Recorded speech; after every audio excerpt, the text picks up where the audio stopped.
Morning, Judge. Gary, you muted. I hadn't said anything yet, but I thought we were getting late. Getting started. I was fixing to call over and see if 9:34. We're having technical difficulties. Yeah, I know.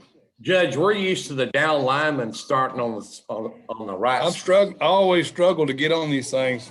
I mean, I'm sitting there looking at a white screen. I get worried about it.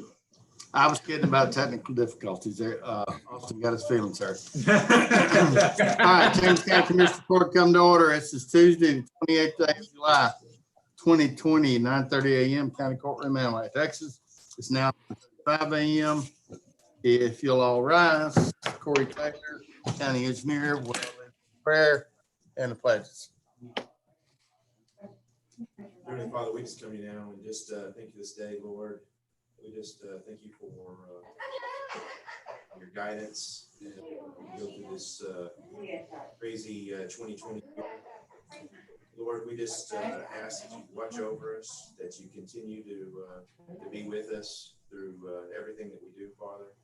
We just pray that you just allow us to be on our knees and just continue to request your protection and your guidance as we move forward, Father. And we just thank you for providing that. We just ask for protection from our employees and good decision making as we do your work and the work of the county and the citizens today, Father. We just pray all these things in Jesus Christ. Amen. I pledge allegiance to the flag of the United States of America and to the republic for which it stands, one nation, under God, indivisible, liberty and justice for all. Honor the Texas flag. I pledge allegiance to the Texas, one state, under God, one indivisible. Austin goes too fast. Overachiever. All right, so public comments at 2. Lauren's volunteered to read them. First one is from Josue Mata. And he is for agenda items 1.2, 1.3, 5.1, and 5.2. Second one is from Nathan Watkins with the City of Mont Bellevue. For agenda item 1.2, he is against agenda item 1.2. The City of Mont Bellevue is registering opposition regarding being included in a countywide drainage district. The city has developed a master drainage plan, levied taxes, and a long-range capital improvement plan to address the recommendations from MDP. The city feels that additional taxes imposed on residents and businesses of Mont Bellevue would be unnecessary, as we already have a plan in place to mitigate future drainage challenges and have experienced relatively minor impact from past storm events.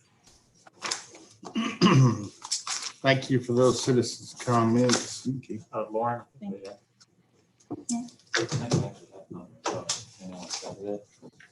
We may have one more citizen comment that we missed.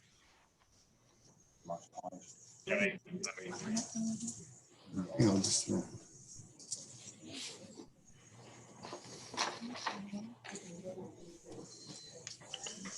Okay, well, they're looking for that. You find it? Yeah. All right, we'll go ahead and read it. This one is from Marcia Hodge. Well, I do have the hard copy. This is regarding agenda item 1.2 and 1.3. She for those items. This petition was properly filed early March with almost or above 3 times the required amount of signatures. It is hurricane season and waters are rising in our community. Please address what the county is doing to hear this matter and schedule the public hearing so that we may move forward. This matter needs to be heard in public forum so that the citizens of Chambers County can understand what our elected officials are doing about the growing concern over drainage in Chambers County. All right, thank you, Marcia. Okay, I had a request from Commissioner Gore to go to the consent agenda first, so at this time, we will go to the consent agenda. And we'll start with precinct 3, instead of one end or the other. Gary, what do you want to pull and discuss? Judges, items here that I want to talk about. I'm surprised y'all went to me first. Well, I you start on one end or the other. I thought I'd start in the middle this time. Let me see. All right, we'll go to 2 I've got then. some, I need some clarification on item number 26. All right, so we'll start with 26. We can start with 26. Number 26, And it accept says into the maintenance record. bond. I was just trying to figure out what was that referring to? It said All right, drainage. accept into the record the maintenance bond for the construction of paving, drainage facilities in Kilgore Parkway, segment 2 on the road and bridge. Corey. So this item is in reference to CCID 3 building, first segment of Kilgore 2B. Basically, there's $1.1 million of pavement that was built on the future Kilgore Parkway right away. And this is for us to accept bond, similar to what we would do in the subdivisions, for us to go ahead and take over the maintenance of that roadway now and allow access to it. So who's paying the security bond? The contractor. Okay.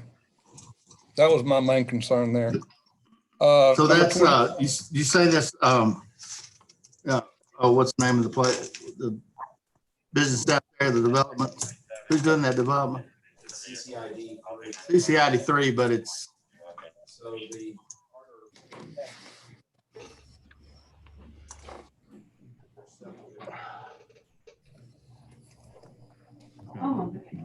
I was trying to think the developer's name. I couldn't. Yeah, Judge, it's escaping me right now too, but CCID 3. it used to be Moody, but they sold it. Yeah. I'm dealing with their engineer mostly with Sean Burge. but, Okay. It's not Moody, like, Moody sold it, no. okay. All right. Go ahead, Gary. That was my concern. I just was wondering where that money coming from. Number 29, the special warranty deed. 29, accept the record of special warranty deed and title insurance for 12.05 acres of real property. Mr. Peel, are you on? I am on, and quite frankly, that particular deed and insurance was provided to my office. I had asked a few questions from people as to where this 12.5 acres, 12.05 acres was, and I believe Corey Taylor might have received some additional information as to the location and the background regarding this this morning. I believe this was land donated to the county in regards to drainage along Kilgore Parkway. But again, this was something that has already been filed. It's already been completed. It was submitted to my office to get into the record, although as a non-engineer, obviously, I can't read meets and bounds, but that is my general understanding. This is a piece of property for drainage along Kilgore Parkway. All right, Corey wants to respond to that. Yes, sir. So, and Scott's generally correct. So this is on, not Kilgore Parkway, but Kilgore Drainage. And so this is kind of on the first part of phase 2 in the northwest corner of KTN. So this is a donation along our drainage project. Kind of goes from east to west on the northwest corner of KTN. Well, I kind of thought that was the swap deal that we swapped that land that we bought from Wallace for that 12 acres. Gary, you are correct, but this is just accepting it into record. It was already done, but the deed was just never officially accepted in the record. That's correct. Okay. Okay. All right, what else, Gary? I'm number 20, on number 34. 34, approved contract agreement with Apollo MDS Labs for increased COVID-19 testing capabilities. Yeah, I was thinking as of right now, we use Quest, is that not correct? We use Quest for a regular lab. So it's my understanding is this contract was presented to me. This increases our, one, obviously it increases our options, but also this increases our testing capability. If I'm not misquoting what was relayed to me, the other was a test that might take longer. This test is more expedited and might have more coverage. So this is as recommended by your health department to increase options and improve testing capabilities. And therefore, that's the contract you have before. Okay, the contract amount says the $60 for the COVID test, and you say that it's possible that it's quicker? Yes, that's what I recall, Gary, discussing this weeks ago, was that it would get the results quicker than what we do from a lot of the labs, especially those that are out of the county. You know, that's the issue I think we've got to deal with here. When you go get a strep test or a flu test, you get the test results within minutes, 10 minutes, 10, 15 minutes. And until you get this return on these tests quicker, there's too much lapse time, when a week to 10 days before you get the test results. There's too many contacts you could potentially make. You've already met half the quarantine period if the test is positive. I agree. That's why we're looking for places to get the turnaround faster. So basically, we're not out anything on the contract other than what tests we send them to get tested. Yes, and these are And then we're going to be the one expenses. responsible for that? The county's responsible for that? I mean, we budget any money for this? It'd be a COVID expense, Gary. That off to COVID, and hopefully get reimbursed from CARES Act or our FEMA. Right. Well, these other ones. Speaking with Mary Beth yesterday, Gary. Yeah. This company here also, the reason they went with this company here also is they have the personnel to do billing in case we do something with with outside public. They also have the ability to bill the insurance, which we're not set up to be billing insurance on stuff like that. So they have personnel that's going to do that for us as well, if there's any insurance billing. So well, usually they don't care. Usually they don't care who pays as long as someone pays. And once they pay, I don't see them being real aggressive on trying to collect insurance money once it's been satisfied. All right, that's what I had on that. And the last thing, I was going to talk about the road and bridge items, but the other thing was on number 37.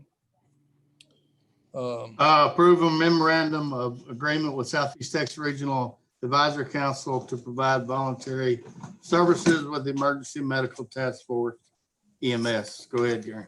Yeah, I didn't get a chance to talk to Ron this morning. I've been busy, but page 609, it says that as a qualifications to be with this emergency group is you have to be in operation for 12 months. I think it's item 3 on one of the qualifications, and I don't think we meet that qualification. So I'd say we defer this till the 12-month qualifications met. Gary, I looked at that. I don't have a problem with the thing. I'm just thinking that qualified. Yeah. Gary, I looked at that also, and the way I read it was that the individuals, the people that's volunteering have to meet that criteria, because I raised the same question you did, but I maybe Scott or someone else could weigh in, but that's the way I read it. Yeah, Billy, I did too, that they were qualified. I mean, that was That's what I read into it. Well, if you did that, then people that you hired that didn't have 12 months experience wouldn't qualify to go. If they did not have 12 months experience, no. That's right. Well, I mean, who was going to monitor that?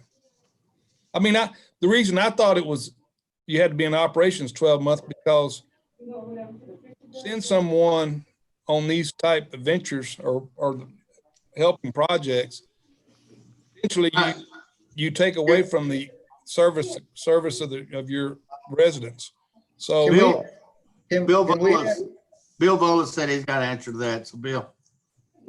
Commissioners, yeah, this is an individual requirement, and it goes across the idea of credentialing of the individual, so that you know that the paramedic that responds as part of your task force has the experience to function appropriately under the stress of the circumstance.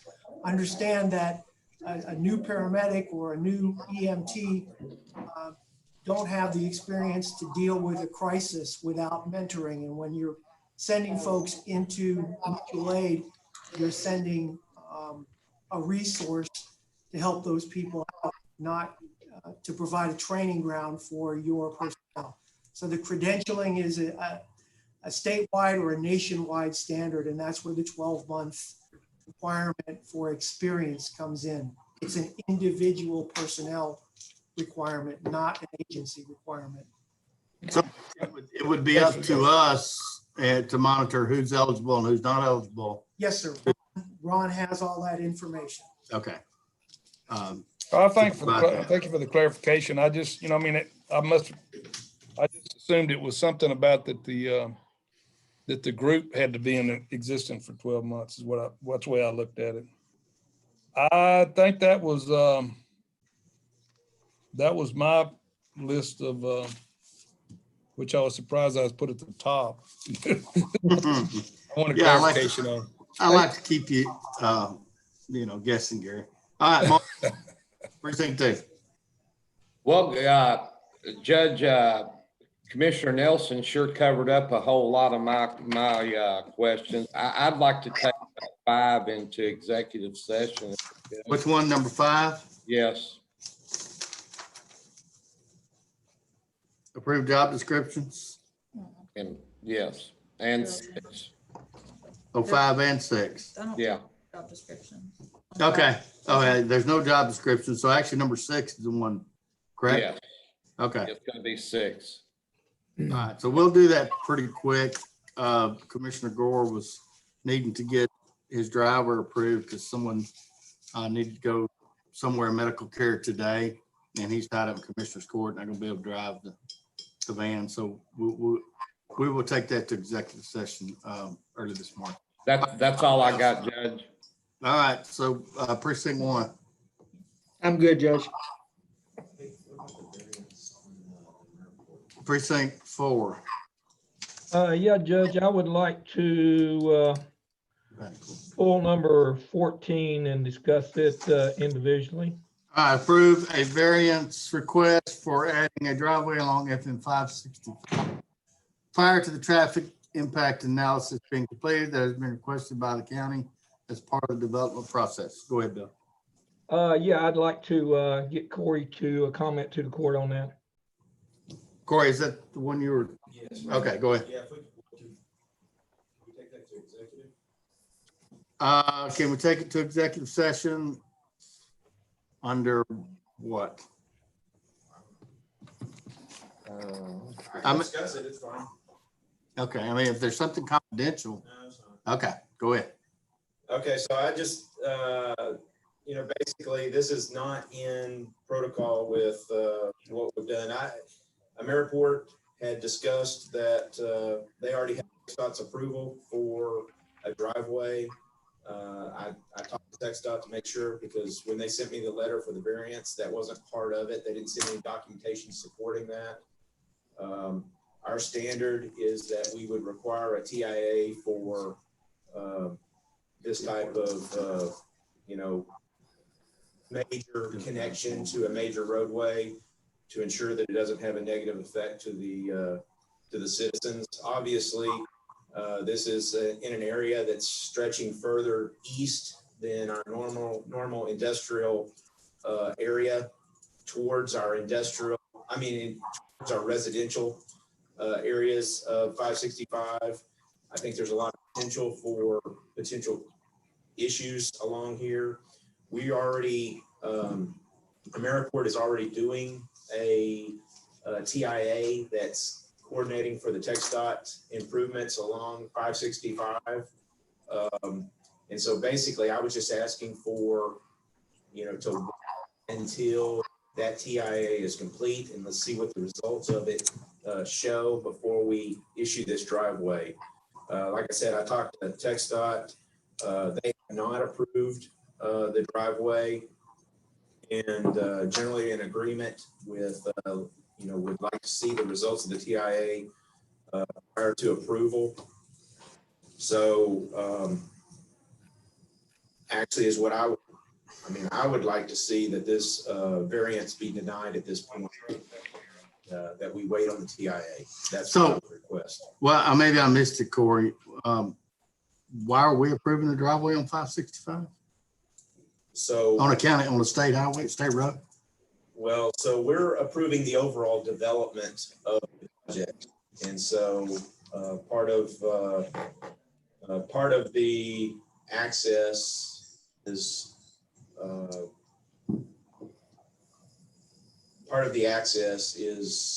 to a roadway that ends up affecting the citizens. It's similar to the drainage.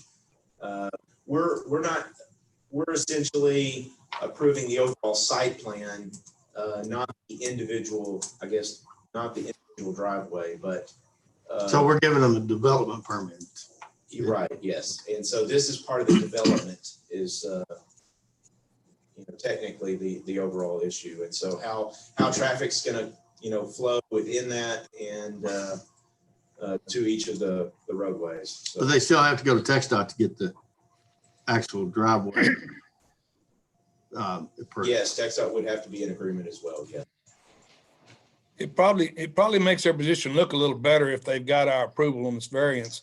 Why don't we just pull it and then we'll go back to it if it comes back up? Right. That area, like Corey just said, it's blending in and mixing in with a lot of our residential coming in, and 2354 dumping into 565 is already a pretty dangerous intersection. Yeah. So there's a lot of moving parts. We got TIAs working. We got improvements that's going to be done on 565. The S-curve should let probably in August. So we're looking at that entire area quite a bit. And I think it's just premature to put that driveway where they're showing it until we have know what the overall flow is going to look like, the plan, and try to get some separation from 2354 and that driveway, and see how that's going to affect the intersection of 2354 and 565. So yeah, they're wanting it. It's only a few hundred feet from the current 2354 intersection, and having, I don't even know at this point if it would be restricted from cars or truck, exactly how it would be utilized. Their request is to even cut the raised island that's in there now to accommodate it. And anyway, I would like to, I'd just like to see what the results of the TIA actually shows before we move forward with that. Okay, so I think we're in agreement to pull it. That's your recommendation, Corey? Yeah. Okay. Hey, Judge, Sir. number 13, on that Great All repair, I think it was head over to Mount Bellevue Yard after the COVID deal. And are we claiming that on our insurance? What happened to it, did you say? I thought that was vandalism over at the Mount Bellevue Yard. We had a couple of pieces of equipment vandalized over there during our shutdown. Are we getting insurance reimbursement for that? We'll have to talk to purchasing. So Okay, go ahead, Corey. So that it is vandalism. We had 2 items vandalized in the Mount Bellevue Yard, the loader, and this is the Great All. Getting the stuff, the documentation for purchasing to be able to have that reimbursed by insurance but we still are owing for the repairs. No, I don't have a problem. I just wanted to make sure to see if we could get reimbursed for any of it. That's all I was trying to get. Yeah, we have the police report. George did ask me this morning for the documentation on the actual incident report, and we're providing that for him today so that we can get that insurance. Good. All right, Billy, did you have anything else? Yeah, item number 15, I guess this is for purchasing. I just wanted to know what this appraisal and collection technology software is and who it's for. That's a software, Commissioner, this is Austin speaking. That's software that the tax office is using in general in their day-to-day. It appears to be an annual renewal. That's what it is. Okay. An annual renewal? Yes, sir. Okay, thank you, Judge. Okay. What else, Billy? Look, Last thing on item number 37, to add to what Gary was talking about a while ago. I'm not against the item. Actually, I like it, but I just wanted to point out that Ron's cover letter said that, we would get reimbursed from the state. And when you read through the documents, that is true for anything that's state related, but if it's regional, there's no reimbursement. That's just mutual aid. And like I say, I'm for it, but I just want to make sure we're clear that we will not get reimbursed for anything other than state callouts. State what, Bill? say what? We'll only get reimbursed for state callouts, regional, anything. Yeah, if the state calls us, I understand. Anything Okay. regional. And it's got to be over 12, I think 12 hours or 12 or 15 hours. Got to be there for Yeah, 12, 15 hours to qualify. Bill said, yes, that's correct. But even if it costs us, we may need them next time. And so I think you're right. I think it's good to have these regional contracts because who knows whether it's us or Jefferson or Liberty or Galveston and so. All right, is that all, Billy? That's it. Commissioner Gore, Jimmy? Yes, sir, I'm good. Thank you.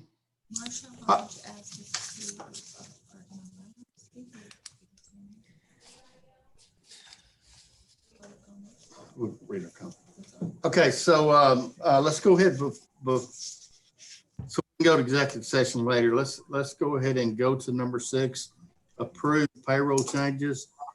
Approve Andrew LeBlanc, Commissioner Precinct 1, bus driver part-time at a 14-1. And we have one other one, Judge. Okay, which one? Silcox. Kimberly Silcox, same. Yes, sir. All right, motion by Commissioner Gore, Yes, sir. Second. nobody wants to second it. Y'all I want did, him to Judge. drive the bus? I'm I I kinda got a know. motion by Commissioner Gore, second by Commissioner Tice to approve those two, and they are part-time bus drivers at Precinct 1. Questions? Those in favor? All right. Opposed? Motion carries. Okay. All right, so that's all pulled from the consent.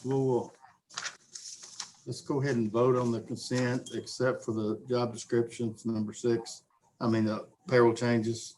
So I'll entertain a motion to approve the consent, except for number 6. So moved. Second. Motion by Commissioner Gore, second by Commissioner Combs. Any other questions? Going once, twice? Approved. I guess they'll take it to vote. Aye. In favor? Aye. Thank you. Sorry, Judge. Opposed? Wasn't Motion loud. carries. Thank you, Bill, for being here. Okay, back to the top. 1.1, discuss and consider COVID-19 update. Health Authority, Health Department Director. So I hadn't talked to Mary Beth. She was on a call this morning. We'll skip over it, go to 1.2. Discuss, consider accepting petition for the creation of the Chambers County Drainage District number 1 from Chambers County resident Marcia Hodge. Did you read her citizen comment? You did? Okay. All right, Billy, Scott. Basically, I can illustrate why this is back on the agenda. On March 10th, this was presented and accepted by the court pursuant to Water Code 56.016.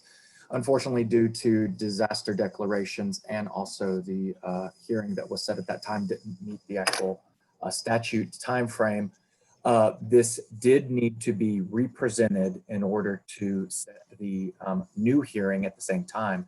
That's because the Water Code says at the same meeting at which the petition is presented, the court shall schedule a hearing on the petition at a regular or special meeting of the Commissioners Court, and that hearing must be held during the period beginning on the 30th day and ending with the 60th day after the petition is presented. Therefore, we missed our opportunity after the March 10th presentment in order to move forward with this particular petition. The idea was to represent it in compliance with this statute and set under agenda item 1.3 a public hearing in that 30 to 60 day timeframe. And if I'm not mistaken, the first court in September would fall within that 30 to 60 day timeframe, but the second court probably would as well. I do realize that there is a desire to move forward. However, one of the things that is going to occur after this will be an additional need for that study. That study, depending on the size and scope of what the engineer who is assigned and all of his assistants, finds as they create a preliminary plan. It is going to take a little bit more time than maybe originally presumed by some individuals, but this is that next step. Unfortunately, due to, as I said, the disaster declarations in March, that prior public hearing, we just needed to hit the reset button, and that's what this is. Thank you, Scott. Welcome. I'll make a motion to accept this petition. I'll second it. Motion by Commissioner Combs, second by Commissioner Tice to accept the petition. And Scott, for clarification, the county is responsible for hiring the engineer to do the study and paying for it? Yes, at that hearing, I don't have the statute actually pulled up. Okay, let me go back to it. Under the engineer statute 56.020, if the findings of the Commissioner's Court under a different section of this code favor creating the district, the Commissioner's Court shall appoint a competent civil engineer who shall be entitled to as many assistants as necessary, and the engineer and his assistants are entitled to compensation and allowances for transportation, supplies, and other expenses agreed on by the engineer and the Commissioner's Court. So yes, we will need to go through the hiring process we normally do for finding an engineer and employing them and reaching a contract on the county's expense to move forward. Yes. But it looks like to me the district would need to be defined before the study, because you potentially are studying areas that in the include in the paperwork, district. in the deal, it stated everything except what Trinity Bay covers. Well, we got a letter from Mount Bellevue said they don't want to be involved. Yeah, and I'd be curious to see who's going to opt out. I agree with that.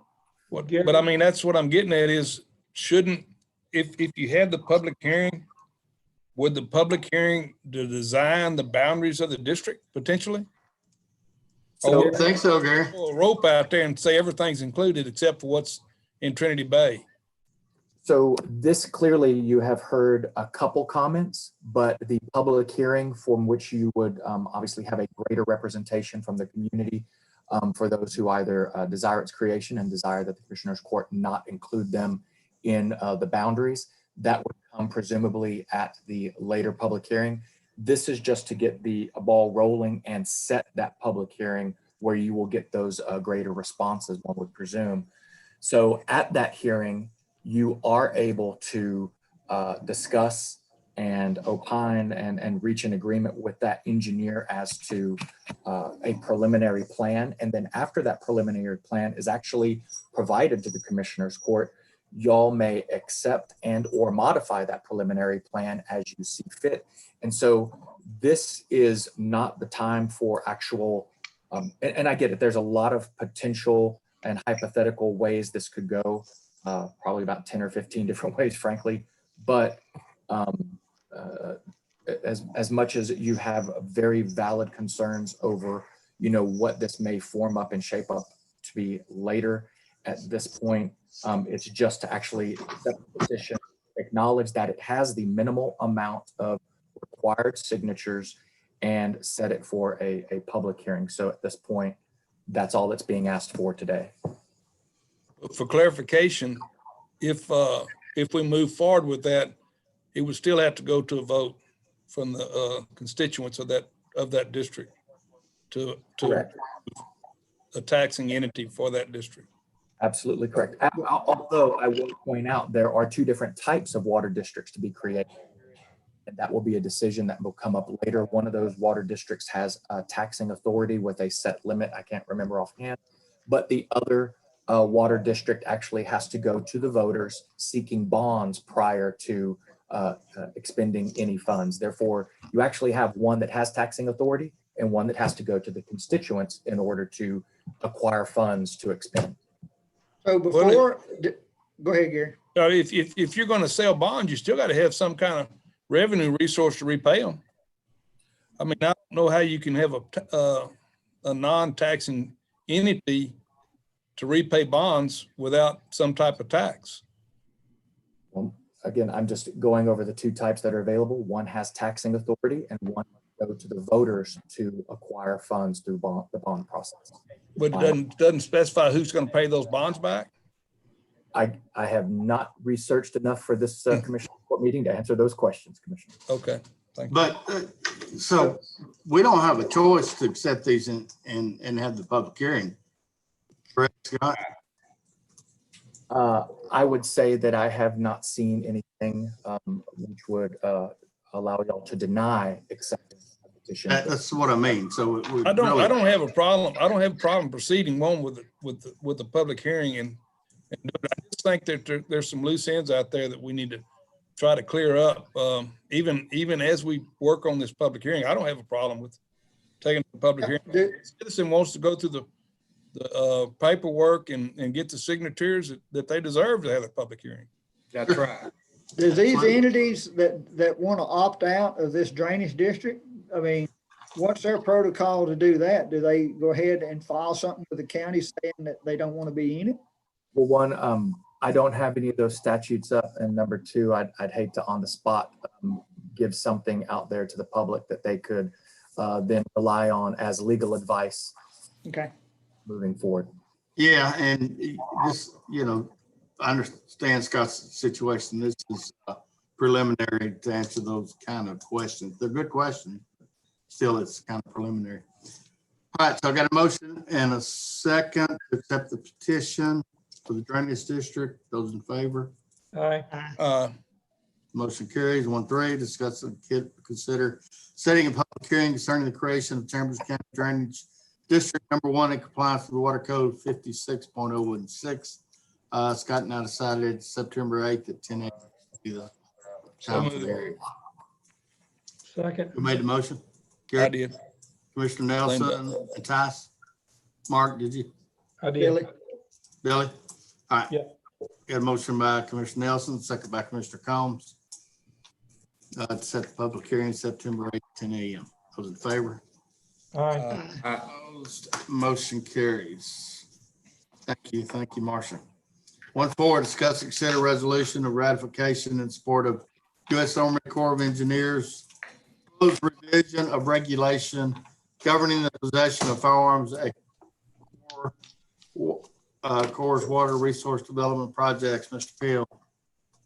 Yes, gentlemen, I put this together after the court agenda was already posted. I would understand if y'all wish to delay and give y'all time to further digest this. However, in a nutshell, basically we were notified that there was a brief filed.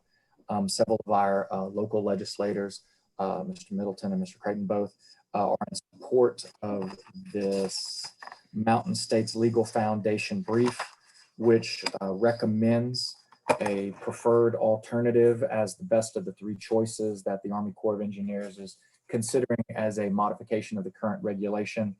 In short, and I did put the highlights in this resolution, there is 12 million acres of Army Corps land, lots of hiking and campsites At present, there is almost a pretty substantial prohibition of firearms on core property. And what is being proposed in the preferred alternative is an expansion of gun rights, Second Amendment rights to federal land under the Army Corps of Engineers maintenance. And what that would basically do under the preferred alternative is to shift, well, one, it would increase the lawful possession of firearms on core property from almost zero to essentially what, for our purposes, the state of Texas laws would be in compliance with federal, state, and local level rules and laws. And it would also shift the enforcement regulation to state agencies, both at the state and local level. So that is it in a nutshell. If you had read the 10 pages, you would have, of course, the distinction. The other two options were to do nothing, which of course the brief argues is unconstitutional and against the Second Amendment. And the third option is more limited and constrains to, if I'm not mistaken, concealed carry and an application of the concealed carry option. And the brief mentions as to why that might not be as broad or as pro Second Amendment as the preferred alternative. So that is what's before you. In a nutshell, as I said, I did send this out rather late. I doubt many of y'all had an opportunity to review it. And so I don't think you're going to be unduly infringing on anybody's expectations if you were to postpone this for 2 weeks. But if you do wish to move forward, that is what it says, is that essentially right now there is very minimal gun rights on Army Corps of Engineer property by this brief and this resolution in support thereof. If they go forward with this regulation change, most law-abiding citizens would be able to follow federal, state, and local rules and carry firearms on federal property. So, but again, according to local federal and state laws. Scott, why would we want to postpone it? You said if we wanted to postpone it for 2 weeks. I missed the reason why we may want to do that. Well, the only reason is because sometimes one could imagine hypothetical outcomes where people, let me say it a different way. Before y'all wholeheartedly join a resolution that I have drafted, I want to make sure that everybody has had the opportunity to read, digest that resolution. It does say what I explicitly pointed out. I can read it on the record for everybody because it was in the court packet, but it does seem like something that I think y'all would traditionally support. And I wrote it in, drafted it in that vein. But of course, if there's changes y'all want made as well, I'm here to amend. I didn't see your draft, Scott. Did you send it out? I sent Can it you read out. it, Scott? I can read it if y'all would like. Yeah. If you don't mind. Davis County Commissioners Court resolution in support of proposed changes regarding possession and transportation of firearms and other weapons at Army Corps of Engineers Water Resource Development Projects.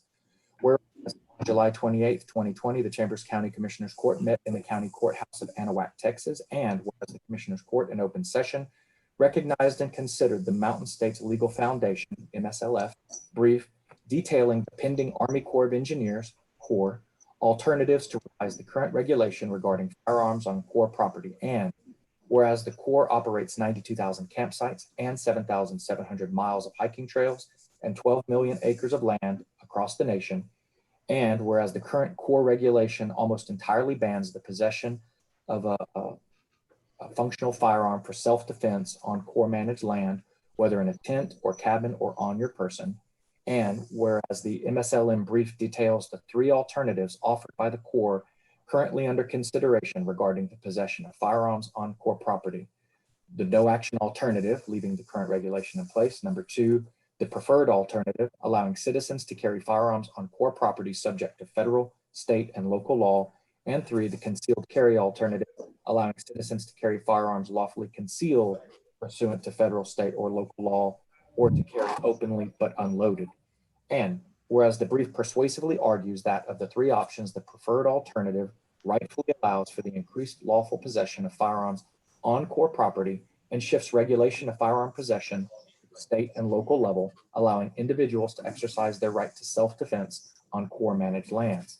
And whereas the court strongly supports the Second Amendment right to keep and bear arms in accordance with federal, state, and local law, and whereas the court has met this date July 28, 2020, and upon due consideration with a quorum present, the court votes in favor of the following resolution. Now therefore, be it resolved that the Commissioners Court of Chambers County, Texas, does hereby proclaim support for the preferred alternative regulation change as outlined by the MSLF brief up for consideration by the Army Corps of Engineers regarding the lawful carrying of firearms on core property.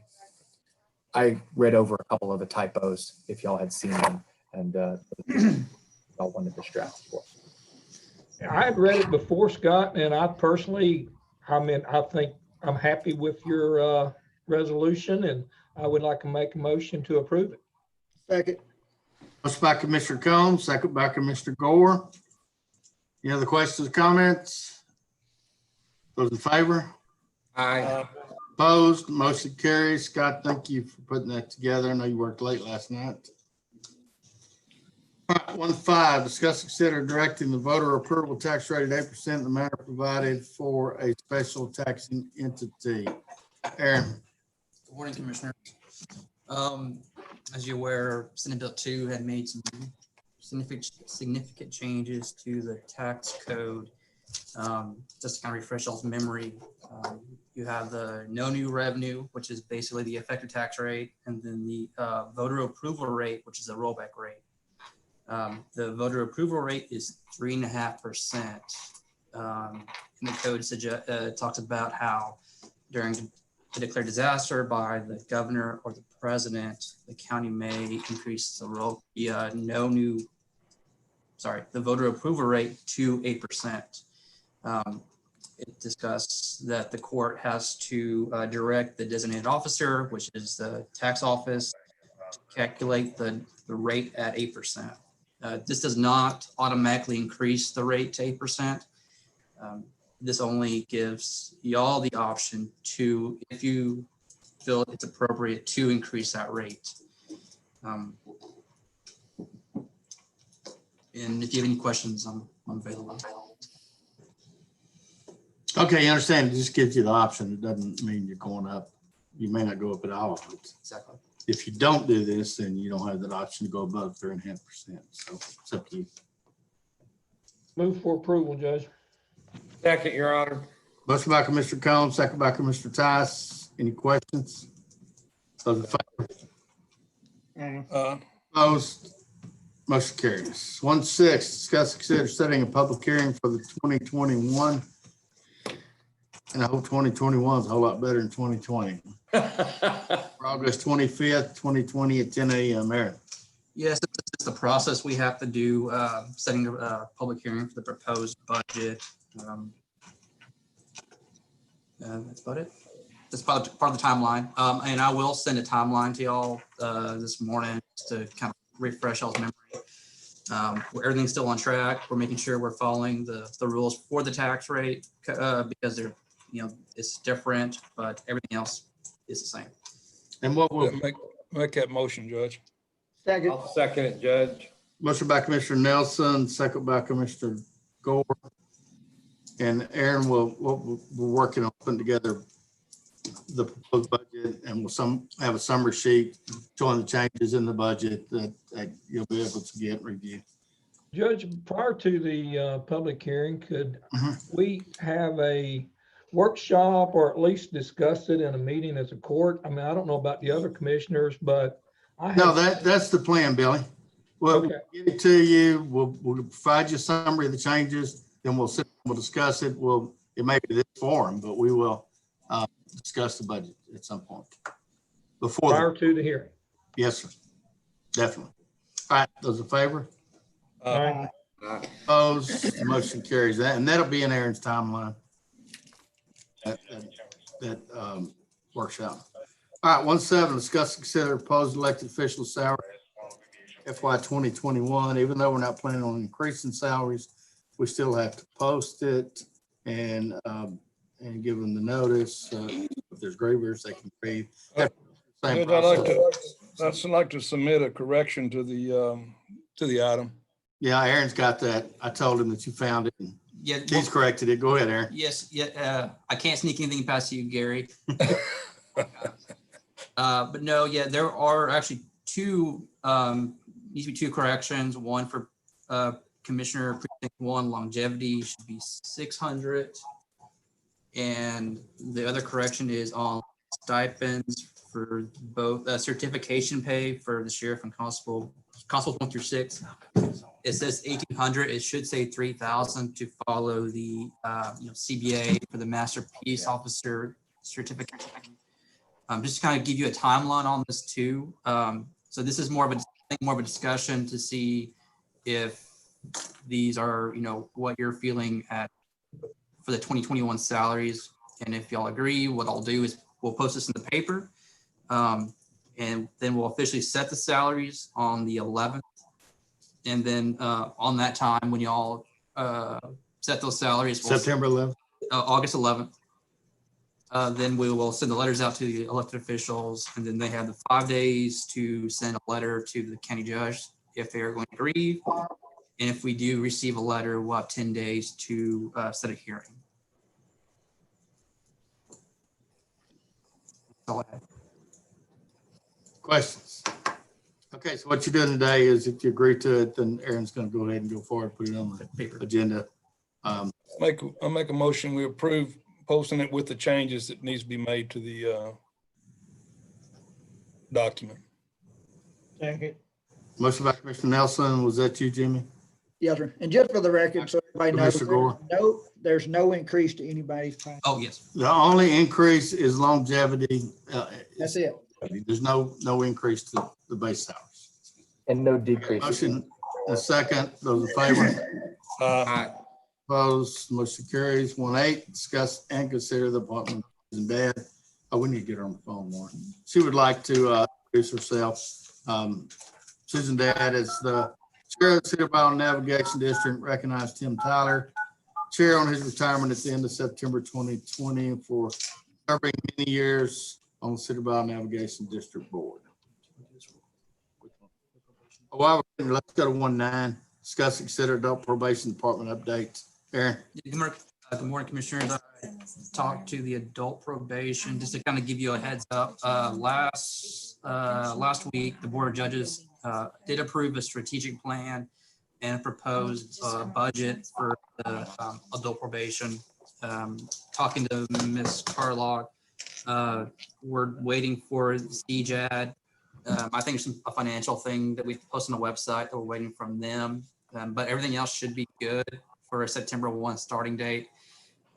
And at, kind of before that, we will, we had me and the judge, I discussed with Judge McDonald about budgets and kind of where we're looking at for next year. And, at that time, we'll adopt an official budget for the Chamber's adult probation department. Yeah, that once it goes into effect, that this judges will adopt the budget and give it to us to approve. Is that what you said? Yes, and then, they invite us to make any kind of comments or things that we see that, At the hearing At on the the hearing, budget. yes. So we'll let you know when that's going to be held. So there's no Any action. questions on 1-9? If not, there's no action necessary on it. Susan? Yes, sir. Good morning. How are you? Good morning. I'm fine. Thank you. Okay. Agenda item that appoints you. Whatever you'd like to express to the court, please do at this time. Okay. Well, good morning.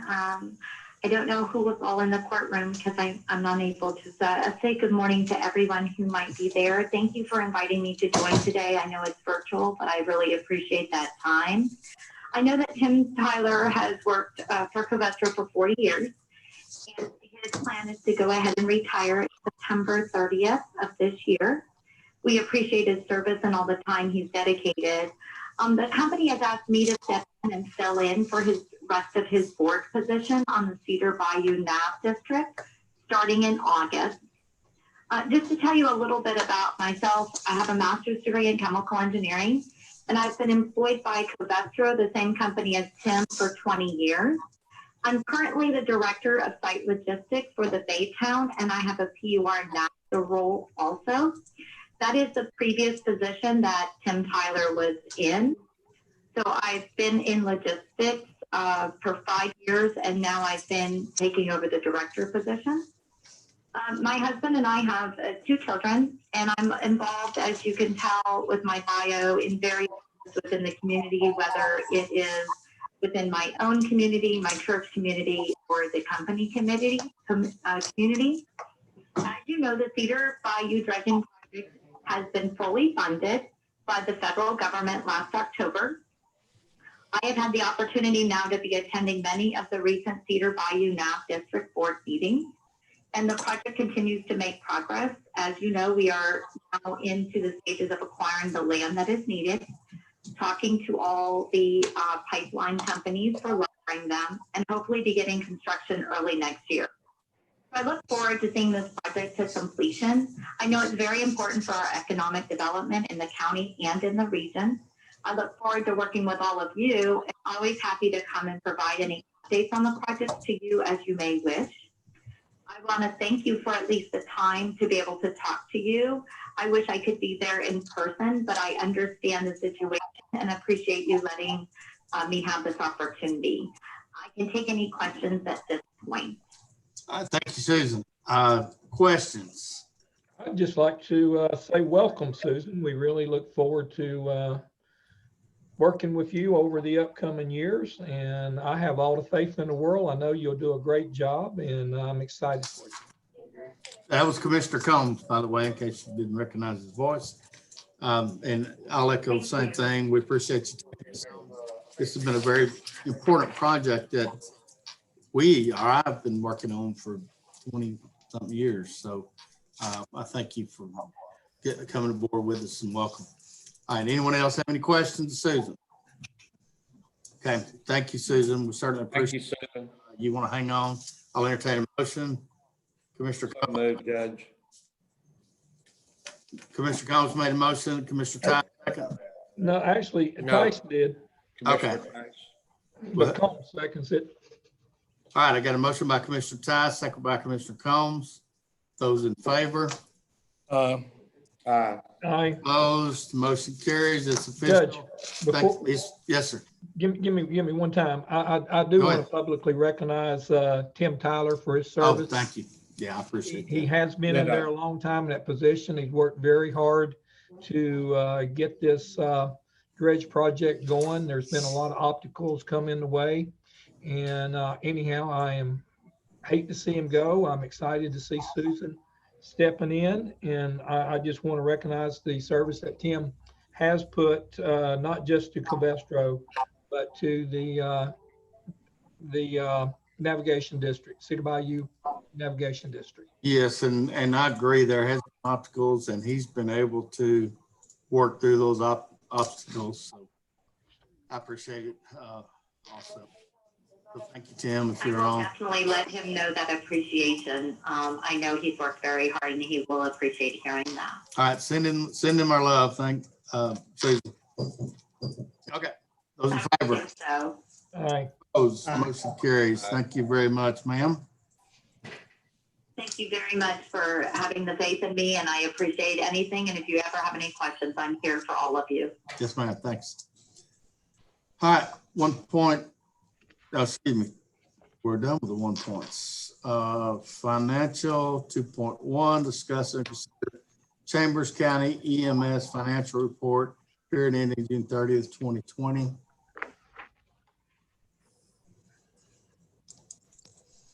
Any questions on that financial report? Is Ron here? We can get him. You want to ask Ron some questions on it? No, I looked at it, and I wasn't really sure I understood it. It looked like there's quite a bit of budget increase in it, and I didn't know if I was just seeing that wrong or what. No, I had Aaron check on that this item. Go ahead. yeah, Commissioner, on the budget increase, that's because, so you see the original budget, So in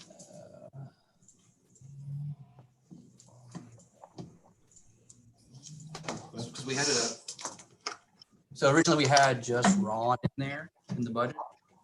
Because we didn't have when we posted it. And so I think it was like October when y'all officially adopted the EMS budget. So when y'all adopted that, then I made the adjustment for the entire office. Because at first we just had Ron in there, and then we officially had a good budget to use. So that's the increase to it from the original to the current. So when we voted to form the Chambers County EMS, we had a budget at that time that we were going to keep. And are you saying this $3.4 million is the actual budget that we set? The current budget? Because when I look at this, the total, it says original total budget. I mean, most of the line items are empty, and there's not even a total at the bottom.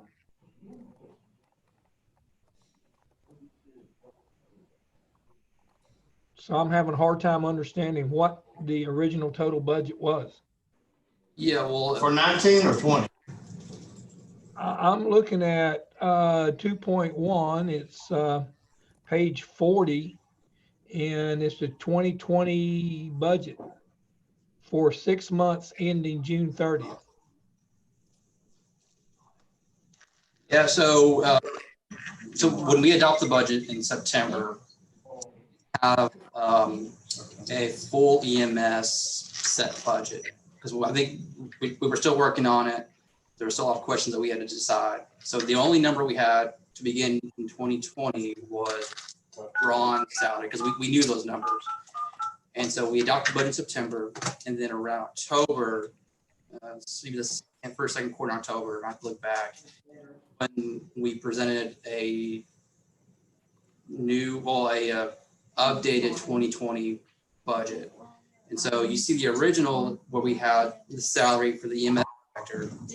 And then October, we finally got the numbers for EMS, and that's when we set the budget. So when you look at it, the original was just the director's salary, and then we adopted it. Well, y'all adopted it in October, and then we set the new budget up, and that's the numbers you see there in the current.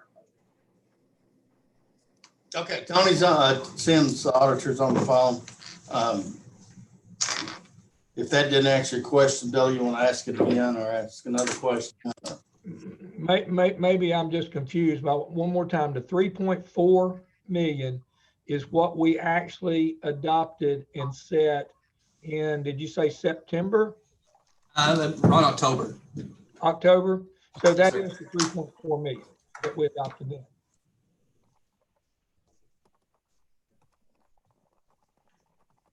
That's a question. I'm sorry. Yes. Okay. And you answered yes, correct? I'm sorry. The 3.4 is what we adopted in October. Yes. Okay, that's what I need. That was my question. Thank you. Thank you. All right, any other questions? Tony? Yeah, I know, and good question, Billy. The purpose of the report is to give you a mid-year snapshot. Everything should be in accordance with your adopted budget. Certainly wasn't intending to confuse that matter. Just giving you a mid-year snapshot of where you are and pointing out, you'll see in the footnotes, and Aaron probably picked up on these, there's still a couple of corrections need to be made to the budget.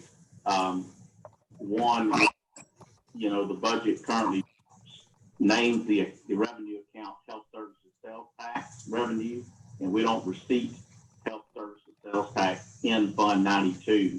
So that needs to be changed for the footnote to transfer in the same way we subsidize other enterprise funds such as solid waste and airport. So that needs to be changed to a transfer in, even though we're transferring it in from health services sales tax. And then the second item, the budget still doesn't depict any program revenue.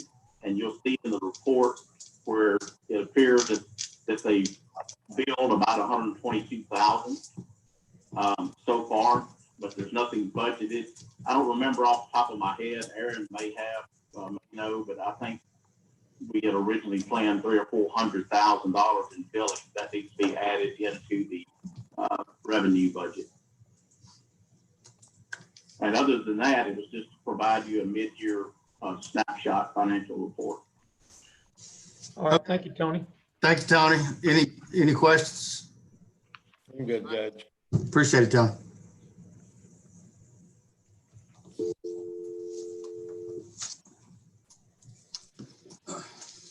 Okay, I'll entertain a motion to accept the financial report for period ending June 30th. So Was moved. that Mark, Commissioner Tice, Second. Yes, sir. second by Commissioner Combs. Those in favor? Aye. Opposed, motion carries. Economic Development and Tourism. Getting BJ on the phone, 5-1, consider TGS Cedar Port Partners LP tax abatement application. Move to approve the TGS Cedar Port Partners LP tax abatement application. Second. Motion by Commissioner Combs, second by Commissioner Tice. Is BJ?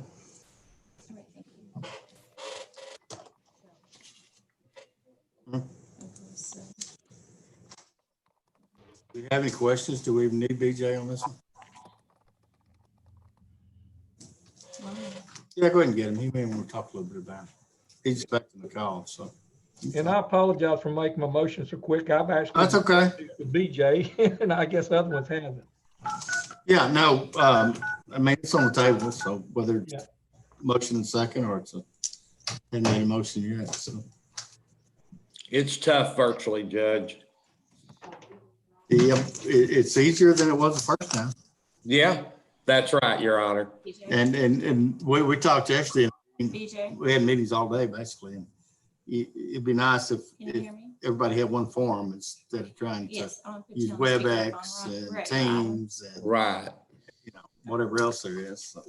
All right, BJ, we're on 5-1, TGS Cedar Port Partners tax abatement application. TGS Cedar Port Partners. Yes, thank you, Judge. Commissioners, on July 14th, the court accepted the application from TGS Partners for a project going to be supporting an industrial laydown project. And what's presented to you today are some terms related to the variance request that they made as part of the application. State guidelines and statute allows for variance requests. In this regard, as noted, just to refresh the court's memory, this project, it would be a value add implement assembly project right there adjacent to the CCID #1 barge dock to create 10 full-time jobs. We've subsequently come to understand that the project's going to create 60 to 70 jobs over a 4-year period. So the project's still dynamic with respect to the aspects of it, but this facility would accommodate any sort of value add assembly to modules that will be coming in, very similar to what S&P is doing at their facility on Oscar Nelson Boulevard. And TGS obviously is continuing to make investments as well as CCID-1 for infrastructure improvements to accommodate the project. The attempt to illustrate the impact of 10 full-time jobs is listed or provided on the cover page there, just to note that these jobs do not have or do have significant economic impact beyond the jobs or the wages that are paid for the jobs. So you'll note that 10 jobs in this area, fabrication and pipe fitting, on an annual basis, that's $2.6 million of economic impact and sales output in the county. So going over to the second page to address the variance request, recommendations based upon the court's potential review is to move past the acceptance of the application back on the 14th of July and then actually approve the application as presented to include the variance request. And the variance is associated with an inverted abatement schedule. So you'll look at the abatement schedule that's on the model that's been included in the overview.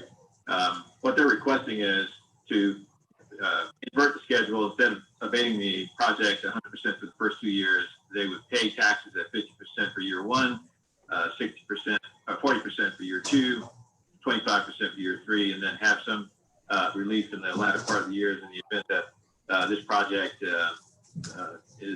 ends, earlier, they can pass on savings to an additional tenant. The remaining years, and what's illustrated is the economic impact over a 10-year period that the court can see what the actual ultimate impact of abating this facility and an inventory schedule would be. And so essentially the net impact over a 10-year period is 37% abatement. So what's presented for the court for today is consideration of approving the abatement application and then approving the variance request to invert the abatement schedule.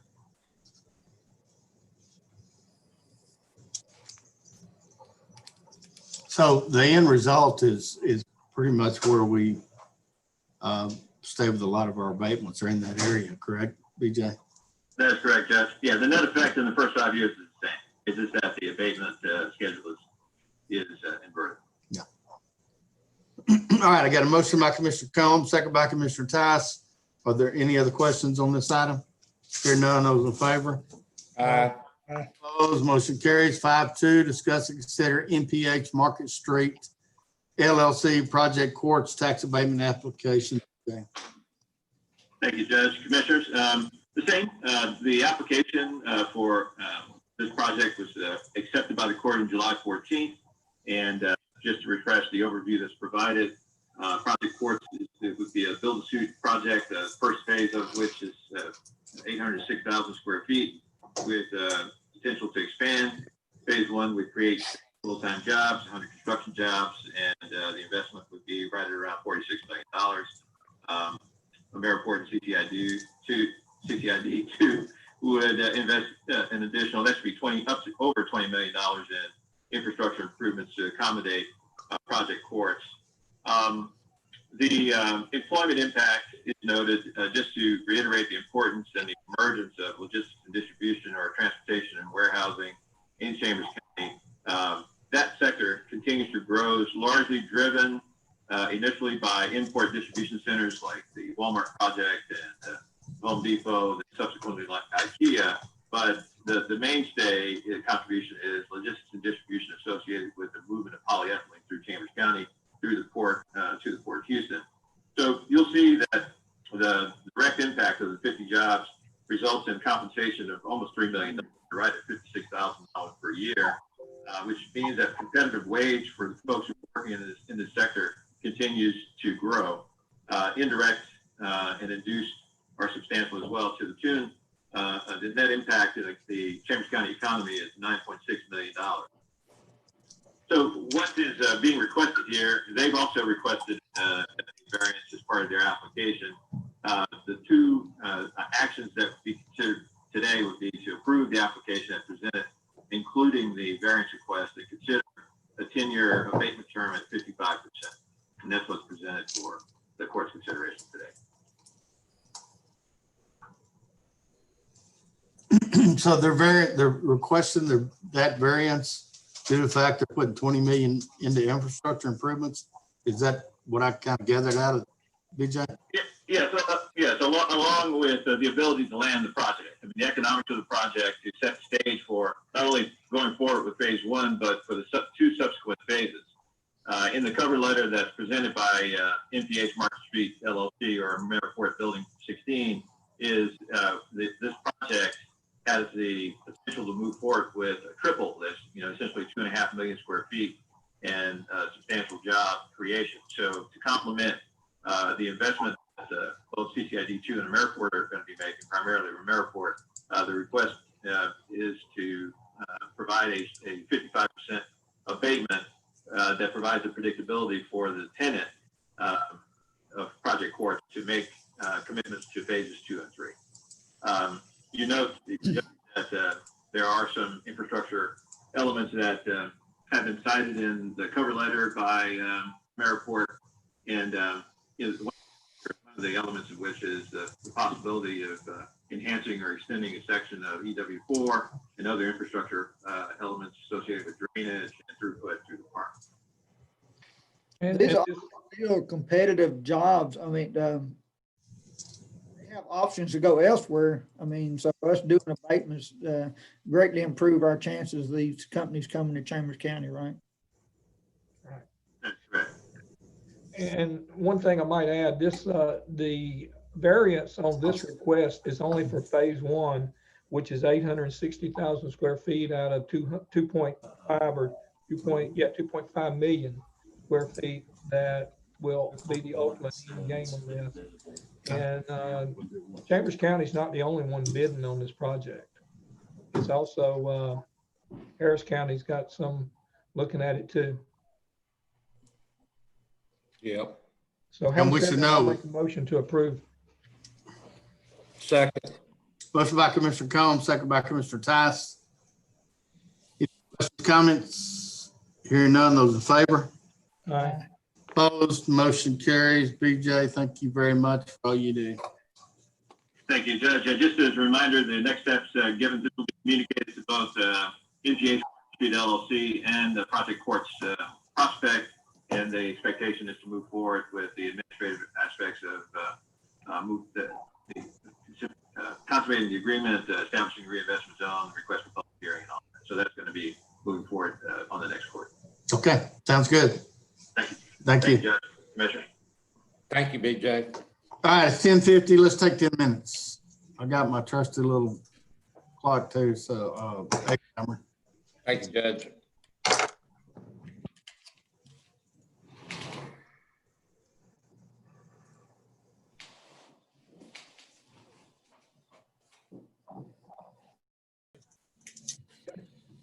Okay, we on? Yeah, we're all back. Okay, so everybody's back. We're back on live. It's 11:02 a.m. And where? She's getting her in now. Okay. All right, we're gonna go back to good morning, Mary Beth. Mary Beth, you hear me? Hear you. Okay, we're going back to 1.1, discuss, consider COVID-19 update. Local Health Authority, Health Department Director, Mary Beth, I don't know if you're the only one on, Dr. Brown's not, correct? You said Dr. Brown what? Dr. Brown's not on, just you. Okay, good. Good morning. Morning. Morning. Morning. Okay, so just going to give a quick update on the local numbers. We actually just are about to post them this morning. So we have, since yesterday, we have, looks like 18 new cases. So our total case count is at 850. We have 205 active cases with 639 recovered. We still have 18 in the hospital.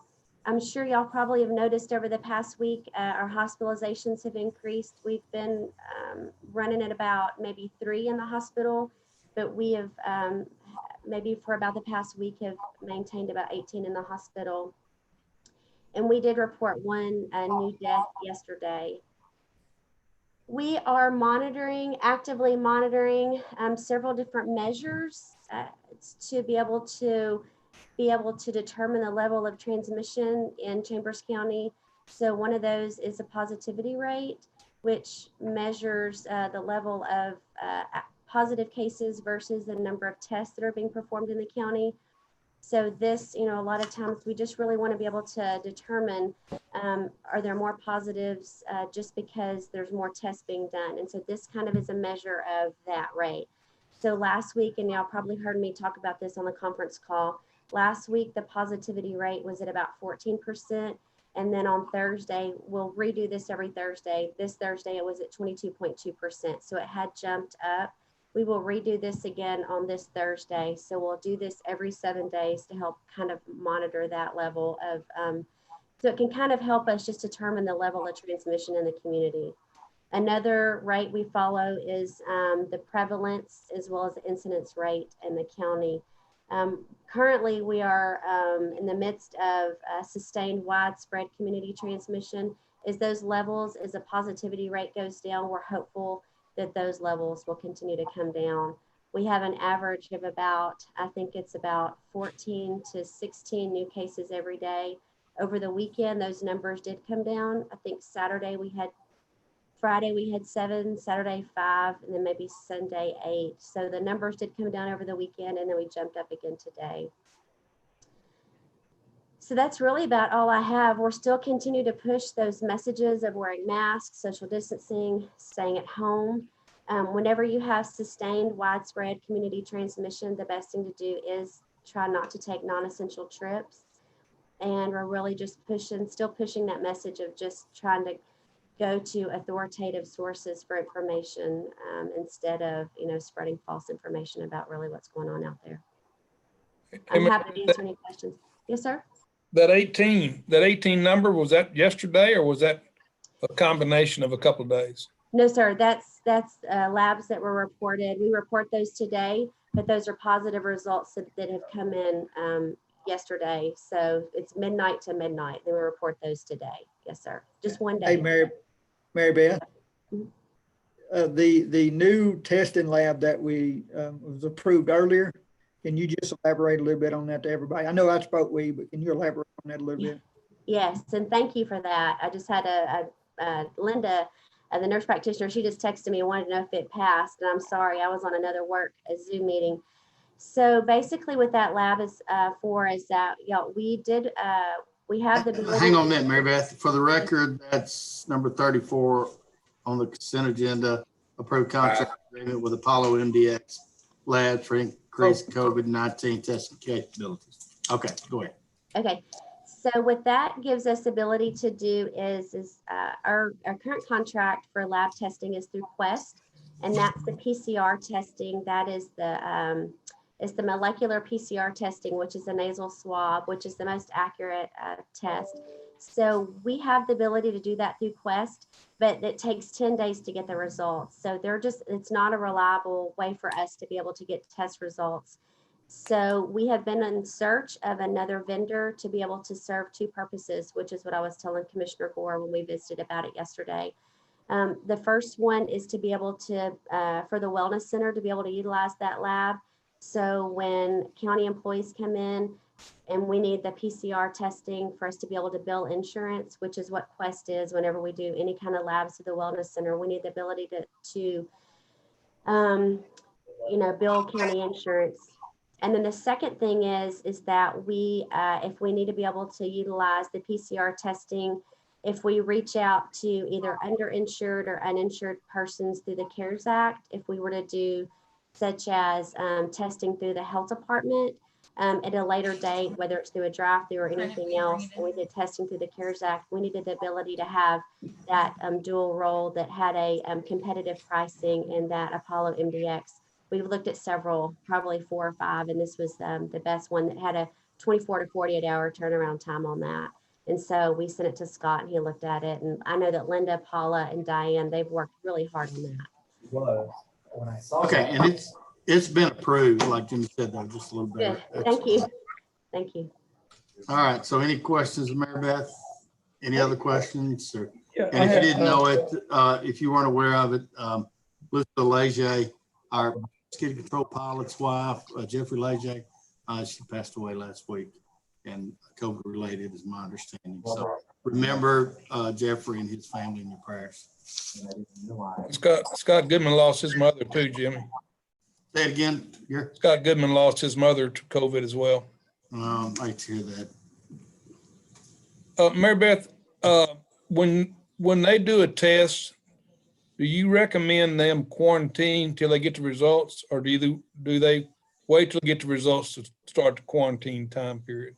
So the recommendation always is, if you're symptomatic, you should quarantine until you get their test results. If you've been exposed, or you're just having the test done, I mean, I think it just depends on the person. But if you're symptomatic, you should stay at home away from people until you get the test result. If you're symptomatic, you shouldn't be out exposing other people. Well, you look like to me that when you have a 7 to 10 day turnaround, that's 7 to 10 days that person could be, exposing someone else. I mean, that's almost a quarantine period. 14 days, only 3 more days. Yes, sir. Which is why we decided after that one test with Quest that it was not the best route to go on. So that's why. But I can tell you that 90 98% of the labs providers that are testing in Chambers County have a very fast turnaround time. I don't know of any of them that are testing now in Chambers County that don't have a quick turnaround time. Well, it's amazing to me that you can go to these emergency care centers and get a flu exam quick or a strep throat return real quick. I mean, it's almost like 10 or 15 minutes. I said, until we get to that ratio, I don't see how we're ever going to get a handle on trying to keep this thing contained until you get to that shorter testing period. So that's a good question. There are point of care tests, the antigen tests, but then this one that you're talking about, the one that we send off, it's testing the viral RNA, and it's just a longer type test. So unfortunately, yeah. Is it more accurate? So it is. It's a little more accurate than it's testing for the viral RNA. The antigen test, that's the rapid point of care testing. We have the ability to do that at the health department. So we do have that machine, and we have utilized it, and we will continue to utilize that moving forward through the Health and Wellness Center, as well as through the Public Health Department in the future, which is why this agreement with the new lab is so important for us to be able to do that and offer that in the future. Mary Beth, have y'all seen any reoccurrence within people that's already been infected? So the answer to that is yes. And so it depends on the studies, what they consider the viral load is. It's a whole lot of epidemiology, but we've actually had 2 who had disease early in March, and they were considered recovered, meaning they had 2 negative tests, which is not really recommended anymore to have the testing done to consider you recovered, but they actually had 2 negative tests, and they had onset of disease again, true disease again, I think in late June, early July. And That's scary. Had a new test again, and then were positive and symptomatic. So I think that they're stating that with antibody testing, that you're only given maybe true immunity, or you have protection with antibodies for 90 days.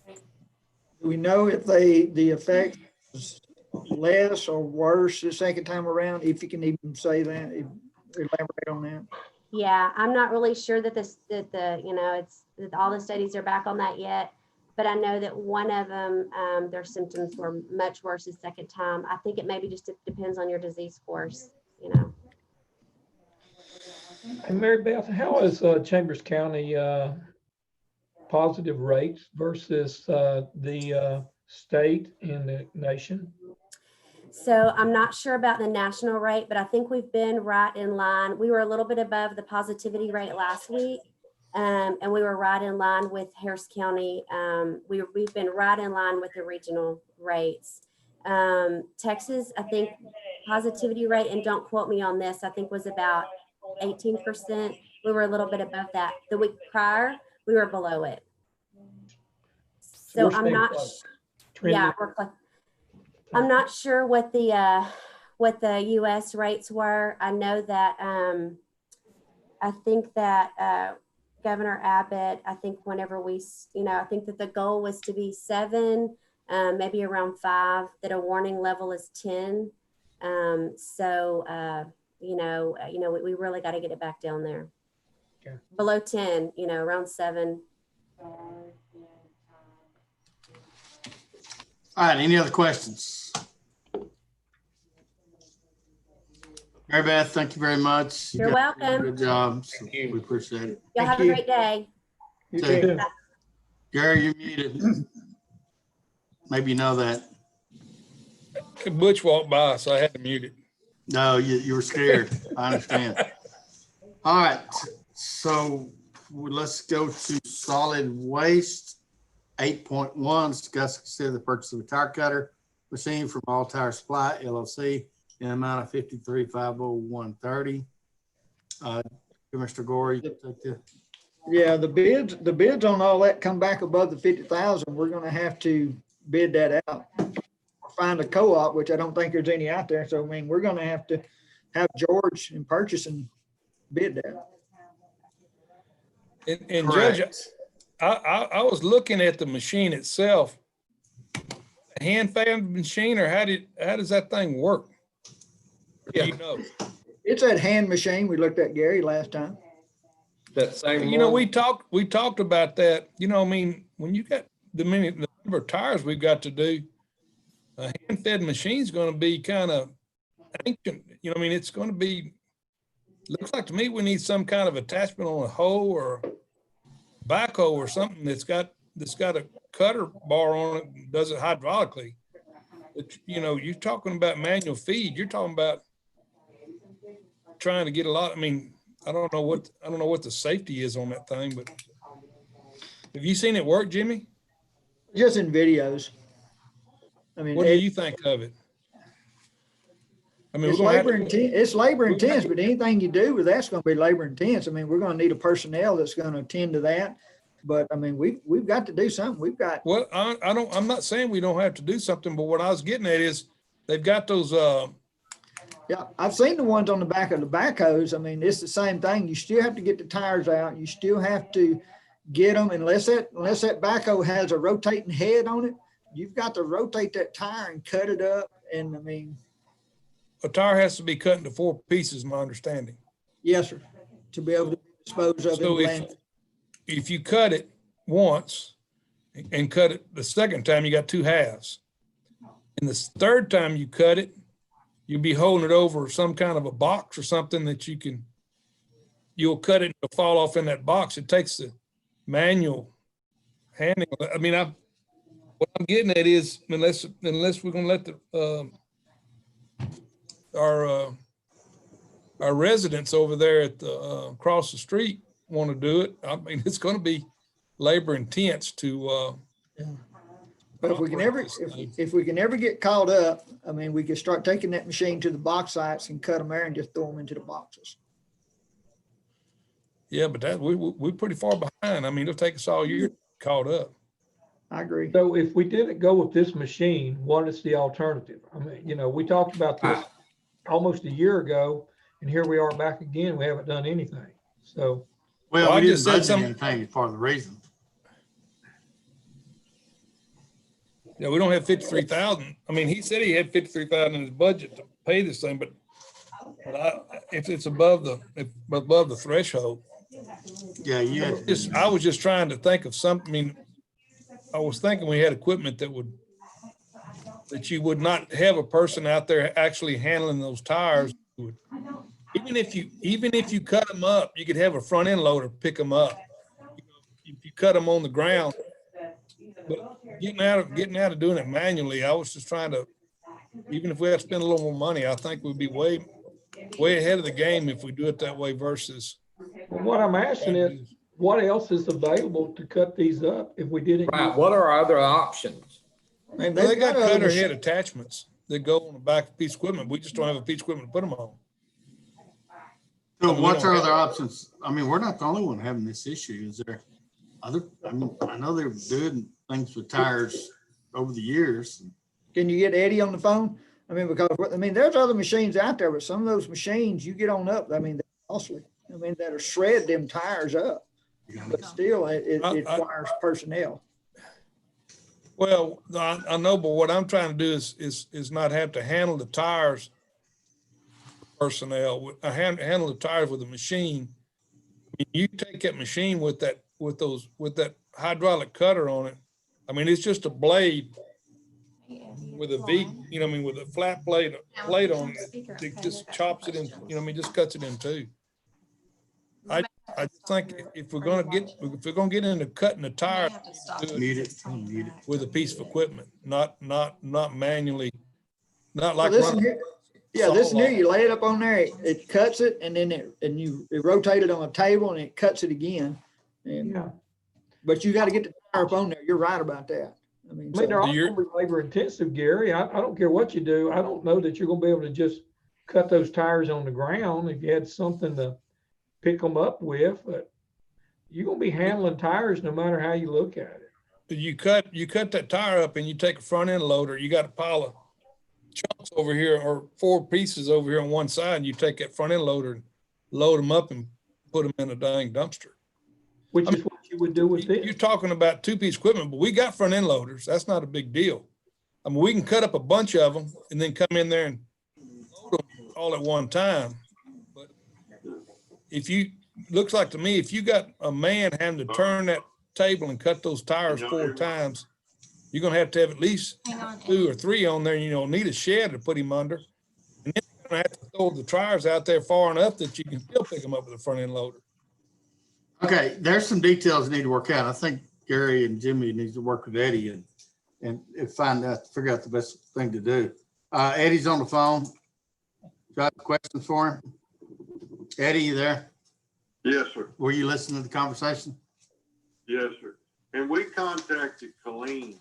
They have one of these, and they told us that this was the best thing they've ever had. They said one man can operate it so simple. Said he sets the tire, hydraulic, lifts the tire up, sets it up there, and it makes one straight cut across both sides. And then it has like a little turntable on rollers, and they just roll it around, make one more cut, throw it to the side. That's what sold us, is talking to them. Did they say how long the cutter would last? What's the useful life of them? Only sharpening the heads ever so often. They said that it's a shear. It's not so much a cutter, it's a shear. It's a shear spool. And they said it lasts a pretty good while. But they didn't say how many tires before you have. I mean, I guess it depends on what kind of tires you're cutting up. Shear one time in 3 years. Did you hear that, Gary? Replace one time in 3 years.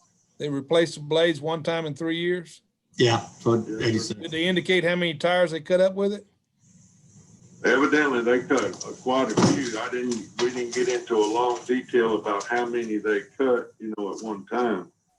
And we're thinking after we get this pile cut down, and if we do it on a regular basis, we're not going to be cutting tires a whole bunch at one time. As they come in, we'll cut them, get them out of the way. I found a place that'll take the good tires, but they will not take any that's been in the mud, like that's been thrown off in a ditch and been left on property for years. They won't take them, but the newer tires, they said they'll take everything we have.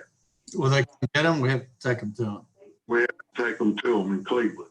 Okay. I got the first load going tomorrow, so I'll know more about what we're going to do and everything else tomorrow. But still, we get a lot of time. We've been on that nonstop trying to figure out what to do with these tires. But everybody we've discussed it with said they didn't want any of the old tires, ones that's in the ditch or people's left on their property that's got that mold stuff like growing on it and full of mud and water. They said they just couldn't take them because it tears up their machine. Are they cutting them up there with it? Is what they're doing? Yes, sir. Are they grinding them or what?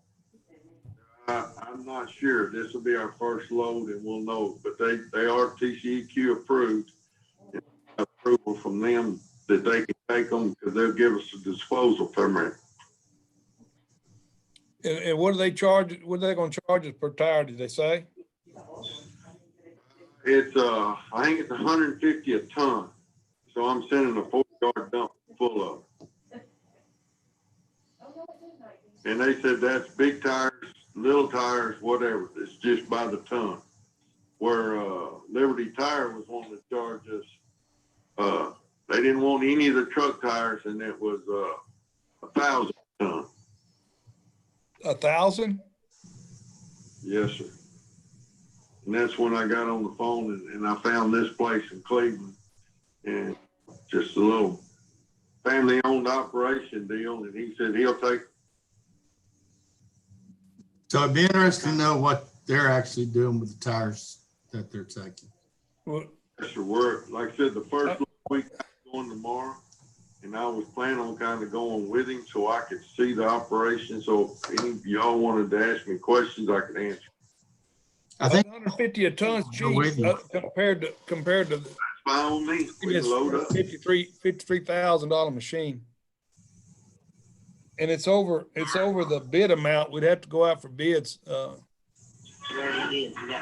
Yes, sir. We got 3 bids and that was the cheapest one. Well, did you get quotes or did you get sealed bids? It's over 50,000, so you have to go through the formal Just bid got, just process. got quotes. Yeah, so you'll have to contact the, if we agree to go out for bids for it, and you'll have to contact. I think we ought to wait and see what this Cleveland deal works. It might be cheaper for us to send them up there. Yeah, but you can't send the old ones, he said. We're gonna need this cutter. Okay. Ones that's been in mud and on property for a long period of time. And, they won't take, and so we're gonna send them all the tires that's on top.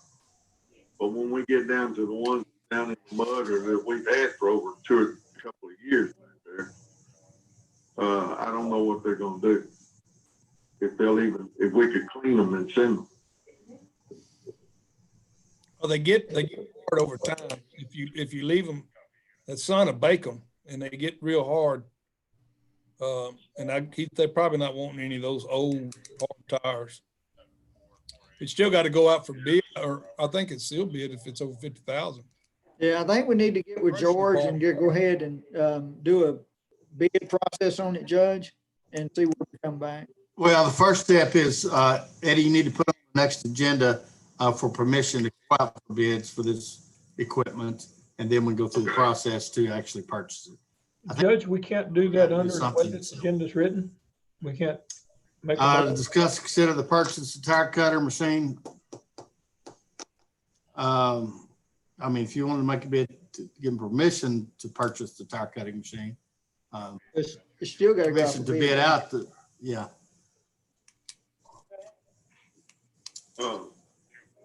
My deal is we're gonna have to put it, well, I mean, we can put it out for bid because I don't have that much money in my budget right now to buy it. Yeah, but all you requesting right now is permission to bid it out. Yes, sir. Yes, sir. It's up to you. If you wanted to make the motion, I think it's okay. That's all we're doing is giving them permission to bid out a tire cutting machine. Judge, I'll make a motion to go out for bids on a tire cutting machine. I'll second that, Judge. Motion by Commissioner Combs, second by Commissioner Tice. Any other questions? All right, those in favor? And Eddie, if you'll get with George and y'all go through that process. All right, 8.2, discuss and consider amendments to the solid waste ordinance, commercial haulers and contractors, and the trailer policy. Eddie, taking this one? Our deal is these contractors are coming in for free. And they won't distinguish if they're from out of county or in county. Everything they haul in here, they're saying is from in county. What we're proposing that get y'all to approve 2.5 cents, no matter where it comes from, in the county or out of the county. And so that way we won't have to sit there and try to distinguish and get them to tell us that it's coming, where it's coming from. And it's just, we're catching contractors every day saying it's coming from their house, and their contractors, when we see them, they're at a job site and they're trying to go to box sites and trying to come here and tell us it's from in the county, and they say it's free. Hey, Judge. Yes, sir. Commissioner Gore. I mean, I'd like to vote on this. I mean, I see the trailer policy and I see the landfill charge fee for contractors. I'm voting this on 2 different deals, if that's okay. No, that's fine. The landfill fee, I don't have a problem with that. We need to do that for contractors. I'll make a motion. We'll approve the 2.5 cents a pound for contractors. What about the cities? Wait a minute. I'll second his motion, Judge. All right, I got a motion by Commissioner Gore, second by Commissioner Combs, and it's to approve the 2.5 cents a pound for all commercial, including cities. That's including city, everybody. Yes. When do you want this to go into effect? I mean, you know, I know these cities probably have I know Anoak's got a contract with somebody. That can, I mean, if we need to, we can. Eddie, what do you suggest? January 1 or what? 90 days. I think 90 days. I mean, I think if that gives us time to notify them, and it'd be November the 1st. And then that way it gets started before during the holidays. Because during the holidays is when it's gonna be the worst. Yeah, I think 90 days is fair enough to, somebody can renegotiate a contract. So you want to amend your motion, Commissioner Gore and Yep. Commissioner Combs, to Yes, make sir. it to November 1? 90 days out? Yeah, November 1 sounds good. Okay. Eddie, are you going to notify all those haulers that you have now, commercial hauler? Yes, sir. You'll notify them in writing? Yes, sir. Okay. All right, other questions? Judge, just for a comment on this, there is actually an attachment. It's a ordinance, modifying our ordinance. I think we need to better define what a commercial hauler is within that ordinance, and just make sure it's very clear as to what a commercial hauler is. I just, looking at it, there's some vagueness in the ordinance. Okay. If Commissioner Combs, if you'll highlight that, red line it, send it to Eddie, let him work with Scott, or send it to Eddie and Scott. Anyone that has anything that's questionable, if you'll do the same thing. Do you understand that, Eddie? Okay. Hey, Eddie, Yes, sir. just to elaborate on it, this 2.5 cents deal here, just so people understand. I mean, we're disposing of a lot of trash and debris out there at our landfill. We've got to build new cells. We have a guesstimate on what it's going to cost to do that new cell, and it's like $2 million.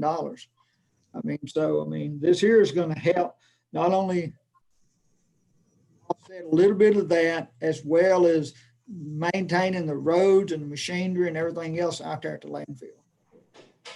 Yes. This money, this fees will go back into your budget. Okay.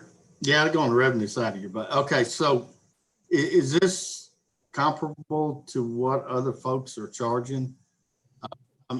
It's not going to be so cheap that everybody in the area is going to come to us, is it? Well, we're still cheaper than everybody else. Probably by half. And in some cases, we're considerably cheaper. Like on compactor trucks, we're still not cheaper.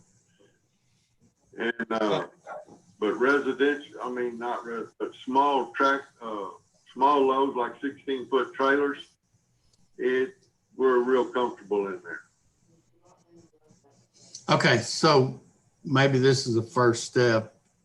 And I think we do need to get some comparisons though of what the others are charging. So like I said, we don't want to be so cheap that we get everybody's trash and everything, and then we fill up our landfill faster than we would have. So we just need to look at that. All right. Okay. I got a motion and a second. Those in favor? Aye. Aye. Motion carries. Jimmy, you want to discuss the trailer policy, or Eddie? Whichever one of y'all. Yes, sir. And this is trailer policy for the box sites, correct? Yes, sir. Are you going to include amendments to the ordinance as well?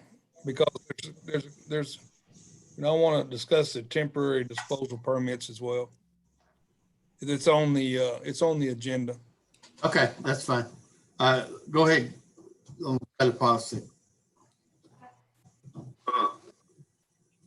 We're just trying to make it like a 10-foot trailer, because that way they can get on the ramp, unload, and not hold the ramp up. Plus, your contractors that come in there with them 16-foot trailers, it's hard to find them because a lot of them have magnetic signs. They pull the signs off, but you know what they're doing. And so we feel like if we drop it back to a 10-foot trailer, then once a day, I think our trucks can keep up and haul it off. so much easier because the way the county's growing, them 16-foot trailers loaded up 4 foot high just makes it real hard for my trucks to keep up. But Eddie, I mean, that's the policy right now, isn't it? It's- No, well, It's a temporary policy. 16-foot trailer on the weekend. Well, yeah, but we have a temporary policy right now that it's a, what is it, 8-foot trailer or 10-foot trailer? Yes, sir. And I'm saying we can move that to a 10-foot trailer and everything would still be, because most of your people that's residential people, trailers are like 10 foot for their lawnmowers and stuff. So that issue we had a couple weeks ago with that person that couldn't dump because his trailer was too long, would that be okay for him to go to the land, Bauxite now? I don't recall the length of his trailer. It's one of your people, Billy. Yeah, it was a 10-foot trailer, and yes, this would, but I'd like to ask Eddie, is there no way we can screen the haulers that are coming in at these box sites and separate the commercial haulers and just not allow them to come in there? I mean, you know who they are. No, because they'll come in and swear them down that that's coming from their house, and there's no way to verify that at that time. And then the Bauxite guy, he's just kind of hands are tied. If we had some way to distinguish truthfully where that's coming from and how it's coming, it would. Yeah, and that's kind of like the commercial haulers at the landfill. It's hard to tell. Yes, sir. And you know, how we catch them here is we can sit there because they have to put their number into the computer. And we, when they come 3 or 4 or 5 times a month, every month, we figured out that they can't have that much garbage at their house. If they do, we go check it out, and see. And, but we've caught a bunch of them, and we thinned the roofing people out because they was coming in like 4 or 5 times a week, and it's coming from their house. And then we follow them or go down there to look, see if they're getting new roofs, and they're not. Come find out they're roofing in Baytown and Houston, and we ask them about it. Well, then they start paying. okay, so My only deal was, I mean, we still have people that's still remodeling their homes from Imelda and other stuff. And I mean, they have 16-foot trailers. I mean, yes, and they're wanting to, I mean, a lot of them don't want to go to the landfill out there because especially if it goes to raining or stuff like that. And I know you have, I mean, there's issues with the road out there sometimes, especially if we get hard rain. yes. But I mean, One I mean, they want to go to the box about sites. when they're remodeling their house, like they have sheetrock and stuff on their trailer. Don't Yes. and it takes them a long time to get it unloaded. And then you have people behind us complaining because we're letting them on the ramp. Yes, sir. Eddie, I hear you. And Jimmy, I'm going through this same deal right now. I have a 16-foot trailer and my son is still remodeling his house. And so about once every 3 or 4, 5, 6 weeks, we're hauling a trailer over to Anahuac. I hear what Eddie's saying, personally, I'd like to get it back to where we had 16-foot trailers at the dump sites. But if we do that, I think I could see contractors skirting the 2.5 cents pay by going into the dump sites and unloading them there. So maybe, yeah, and the maybe contractors we try a are, 10-foot trailer and see how it goes. the contractors would be backing up our Yeah. systems that they're trying to remodel their homes like you are, Billy. Okay, so what you're recommending is go to 10-foot trailer, correct? Yes, sir. Yes, sir. The other side of that is what if we just give a special permit if someone is remodeling a home and they got a project what if they come in and we give them a limited time special permit? You know, let them verify it somehow that they are a resident. And maybe for the people that's rebuilding after Imelda, I don't know. I'm just throwing something out to talk about. Yeah. That doesn't make it any faster to get unloaded though, Billy. And that's No, what, it doesn't. I agree with that. I mean, they take it down to landfill and we got something there, we could drag that stuff off of it. Yeah. So, I mean, it's That hard to, landfill, nobody ever gets stuff off my trailer. well, I know there's been some of them that from here that's gone over there and got stuff drug off their trailer before. But I don't know. I mean, it makes it difficult for the people behind them, especially over here behind this building, because my traffic's so heavy. What if we limited them loads to the normal slow days, like a Tuesday, Wednesday, Thursday, something like that? We don't have very many slow days over here. No, you don't. Not on legal drive.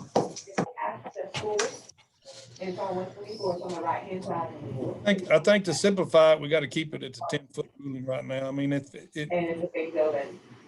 course, y'all can deal with it later, but I mean, it's, They're gonna tell you, you need. What do you mean we can deal with it? I got that. They got it. I caught that. All right, you know, you want to go to 10-foot trailer? I'll entertain a I motion. don't have a problem with that. Motion by Commissioner Nelson, Second. second by Commissioner Tice. Those in favor? Opposed? Nay. One nay. Who did nay? Me. Gore? Okay. One nay Jimmy by Gore. Commissioner Gore. Motion passes. All right, so the other thing on the solid waste ordinance, Gary, you wanted to? Yeah, we did a little research there about the temporary passes. They want to do away with them.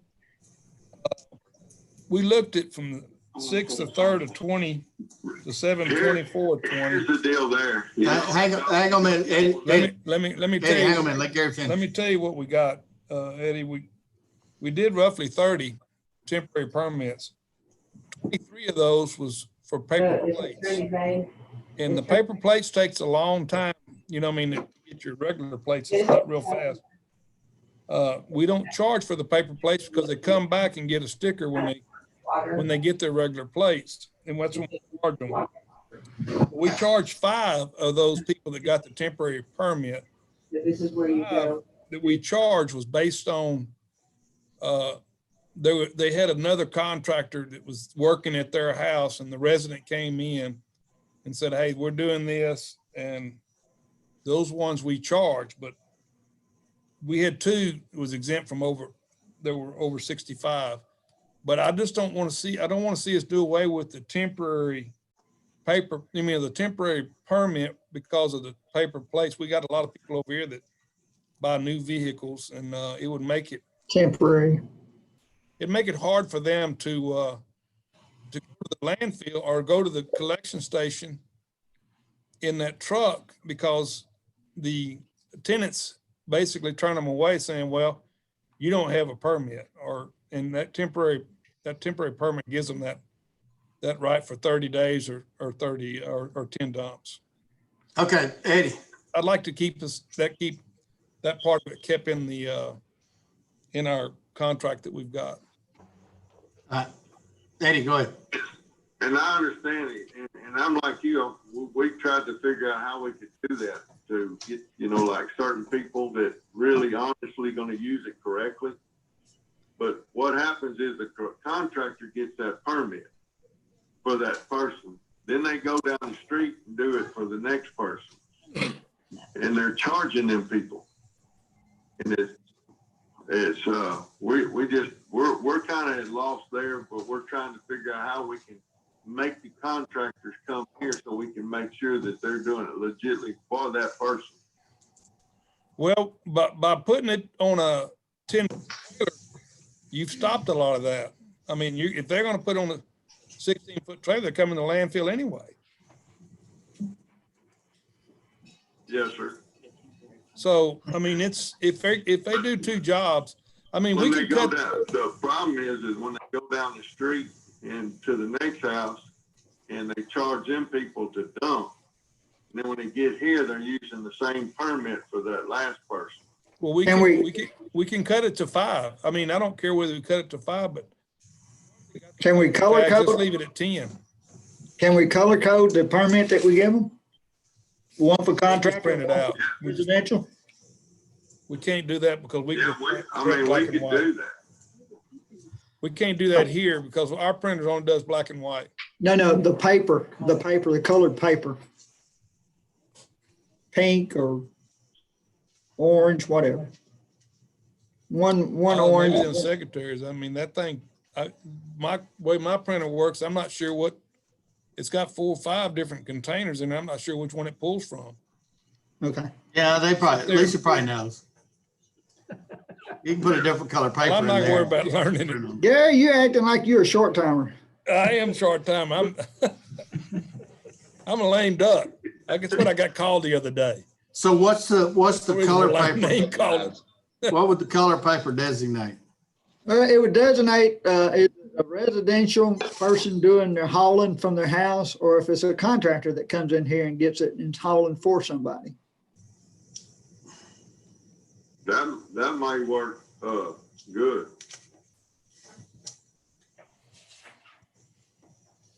Okay, so, but right now, what are you recommending on that?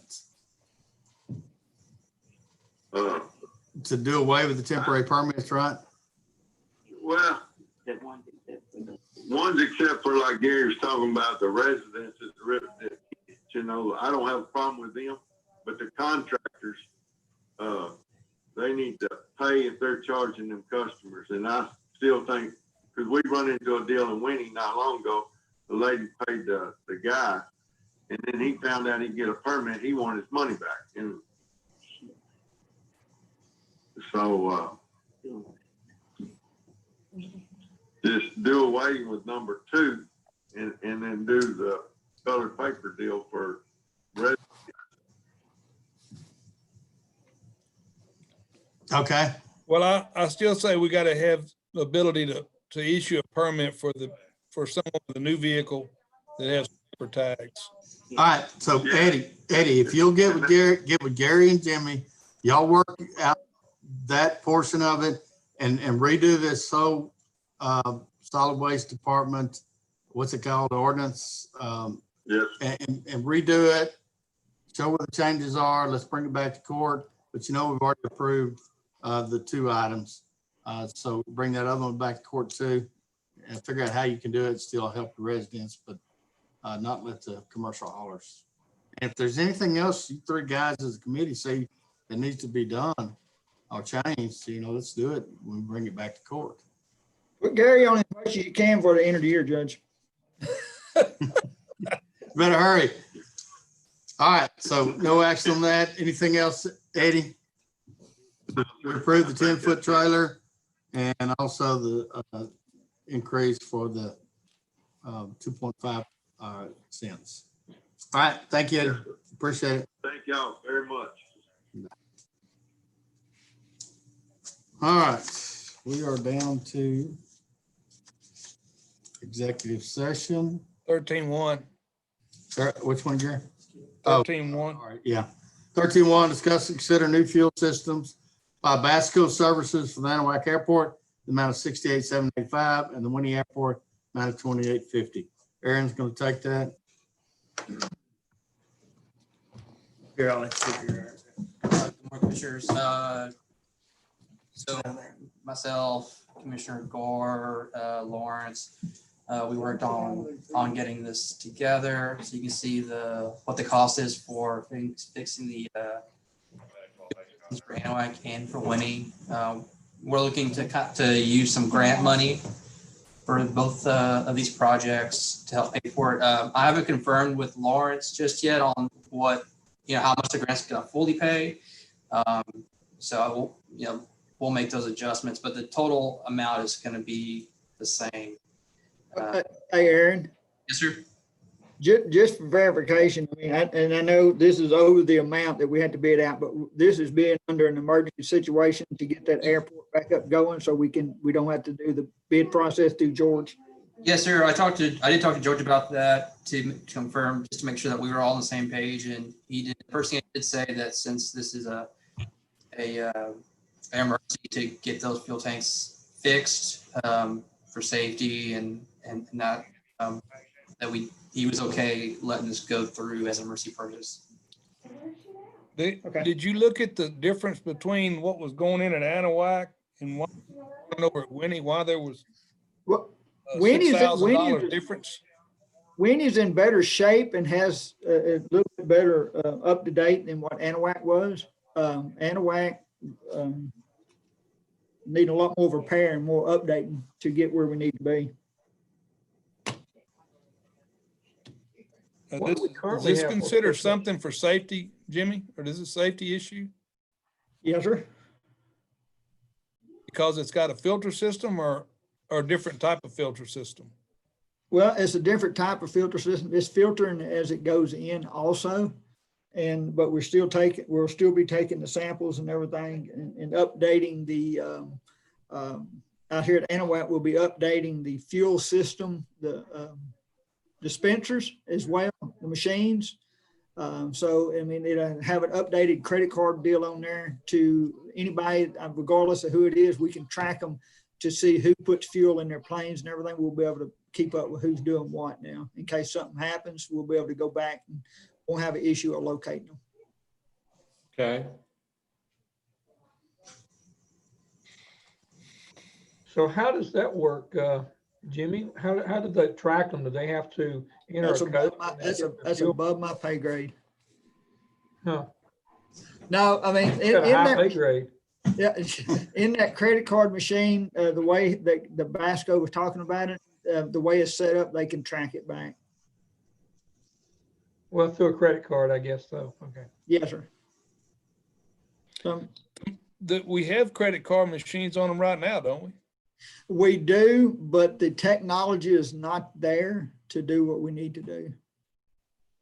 I was trying to remember, Judge. You remember when we changed those last? Seemed like it was what, 5 or 6, maybe 8? It's been a while. Yeah, it's been a long time. Yeah. I don't think that military officer was here when we changed those out. Yeah, I think you're right. This, and also like the filter system going in, the filter system that we have both at Anahuac and Winnie as well is antiquated, and it will be outdated soon. We will be grandfathered in for a short period of time, but after that, we will have to go back and update that whole system. And the cost is less now to go ahead and do it while they're out there doing it. Plus, we have some of the grant money to help us pay for it, is what he also explained to us out there that day as well. So, but you don't know how many grant dollars. Sorry? You don't know how many grant dollars are going to be available?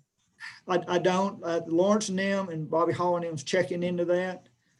It should be, we have a 50-50 grant from maintenance, so. It is. And you know. No, I don't, Judge. I did ask, but they haven't confirmed to me to make sure how much is left in the grant. But it is a 50 grant, but I'm not sure what's left. But there is money funds available. Yeah, the reason we're wanting to go ahead and do this now, another reason is this grant, we have to have the invoices in before the end of August to be able to qualify for this grant to get reimbursed for 50% of it. So it has to be done within this next month. Yeah, because of the state's budget year. Yes, sir. September 1. So that's the reason we're still under the emergency deal out there and moving so quickly to get this done. Motion by Commissioner Gore. Yes, sir. I'll second. Second by Commissioner Nelson. Any other questions? Those in favor? Opposed? Motion carries. Thank you. I know Commissioner Gore, Aaron, Bobby Hall, Lawrence have been really working hard to get it done. So my appreciation. Okay. Now we can go to executive session. We'll take payroll changes, except for the 2 that were previously voted on. And also under number 20.1, discuss consider contract options related to elevator maintenance. And 20.2, discuss and consider approving settlement offer in condemnation proceeding related to FM 9. Number 3, discuss and consider county action, if any, in regards to Purdue Pharma bankruptcy and initiation of county claims as a creditor. All right, so it's 11:55 a.m. We will go into executive session at this time. If you want to take a quick break, go ahead and Sure, Judge. 5 minutes, Judge? 5 minutes. Do we have to punch anything to go out of here? Now, Austin will take care of it.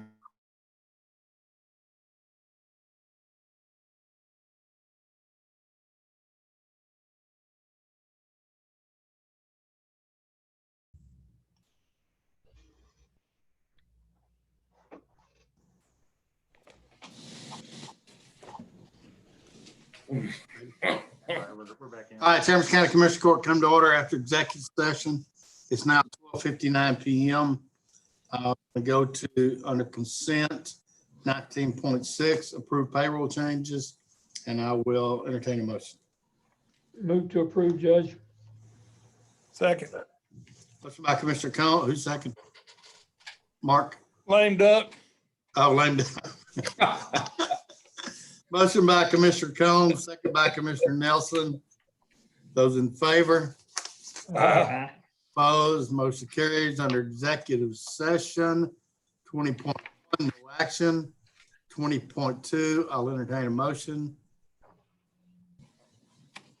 Judge, I'll make a motion to approve Mike Leslie. No, wait, 20.1, we just tabled it. Oh, we tabled it? Yeah, it's gonna table and come, they're gonna come back. Oh, okay. That's correct. So 20.2 is what I need a motion on. To approve the settlement offer. All right, then I will make a motion to approve a settlement offered in the condemnation proceedings related to FM 1409 to accept the settlement offer. I'll second that, Judge. Motion by Commissioner Combs, second by Commissioner Tice. Any questions? Those in favor? Opposed, motion carries. 20.3, discuss county action, if any, in regards to Purdue Pharma bankruptcy and initiation of county claims as a creditor. Entertain a motion. Make a clean sweep. Motion to take part in the Purdue Pharma bankruptcy suit as a creditor and submit the individual proof of claim from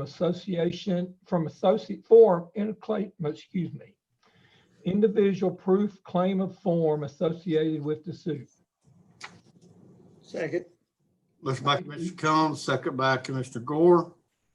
Any questions, comments? Hear none. Those in favor? Opposed, motion carries. I think we covered everything. Anything we missed? If not, nothing further come for the court. Adjourned. Thank you, guys. Have a good day. Be safe out there.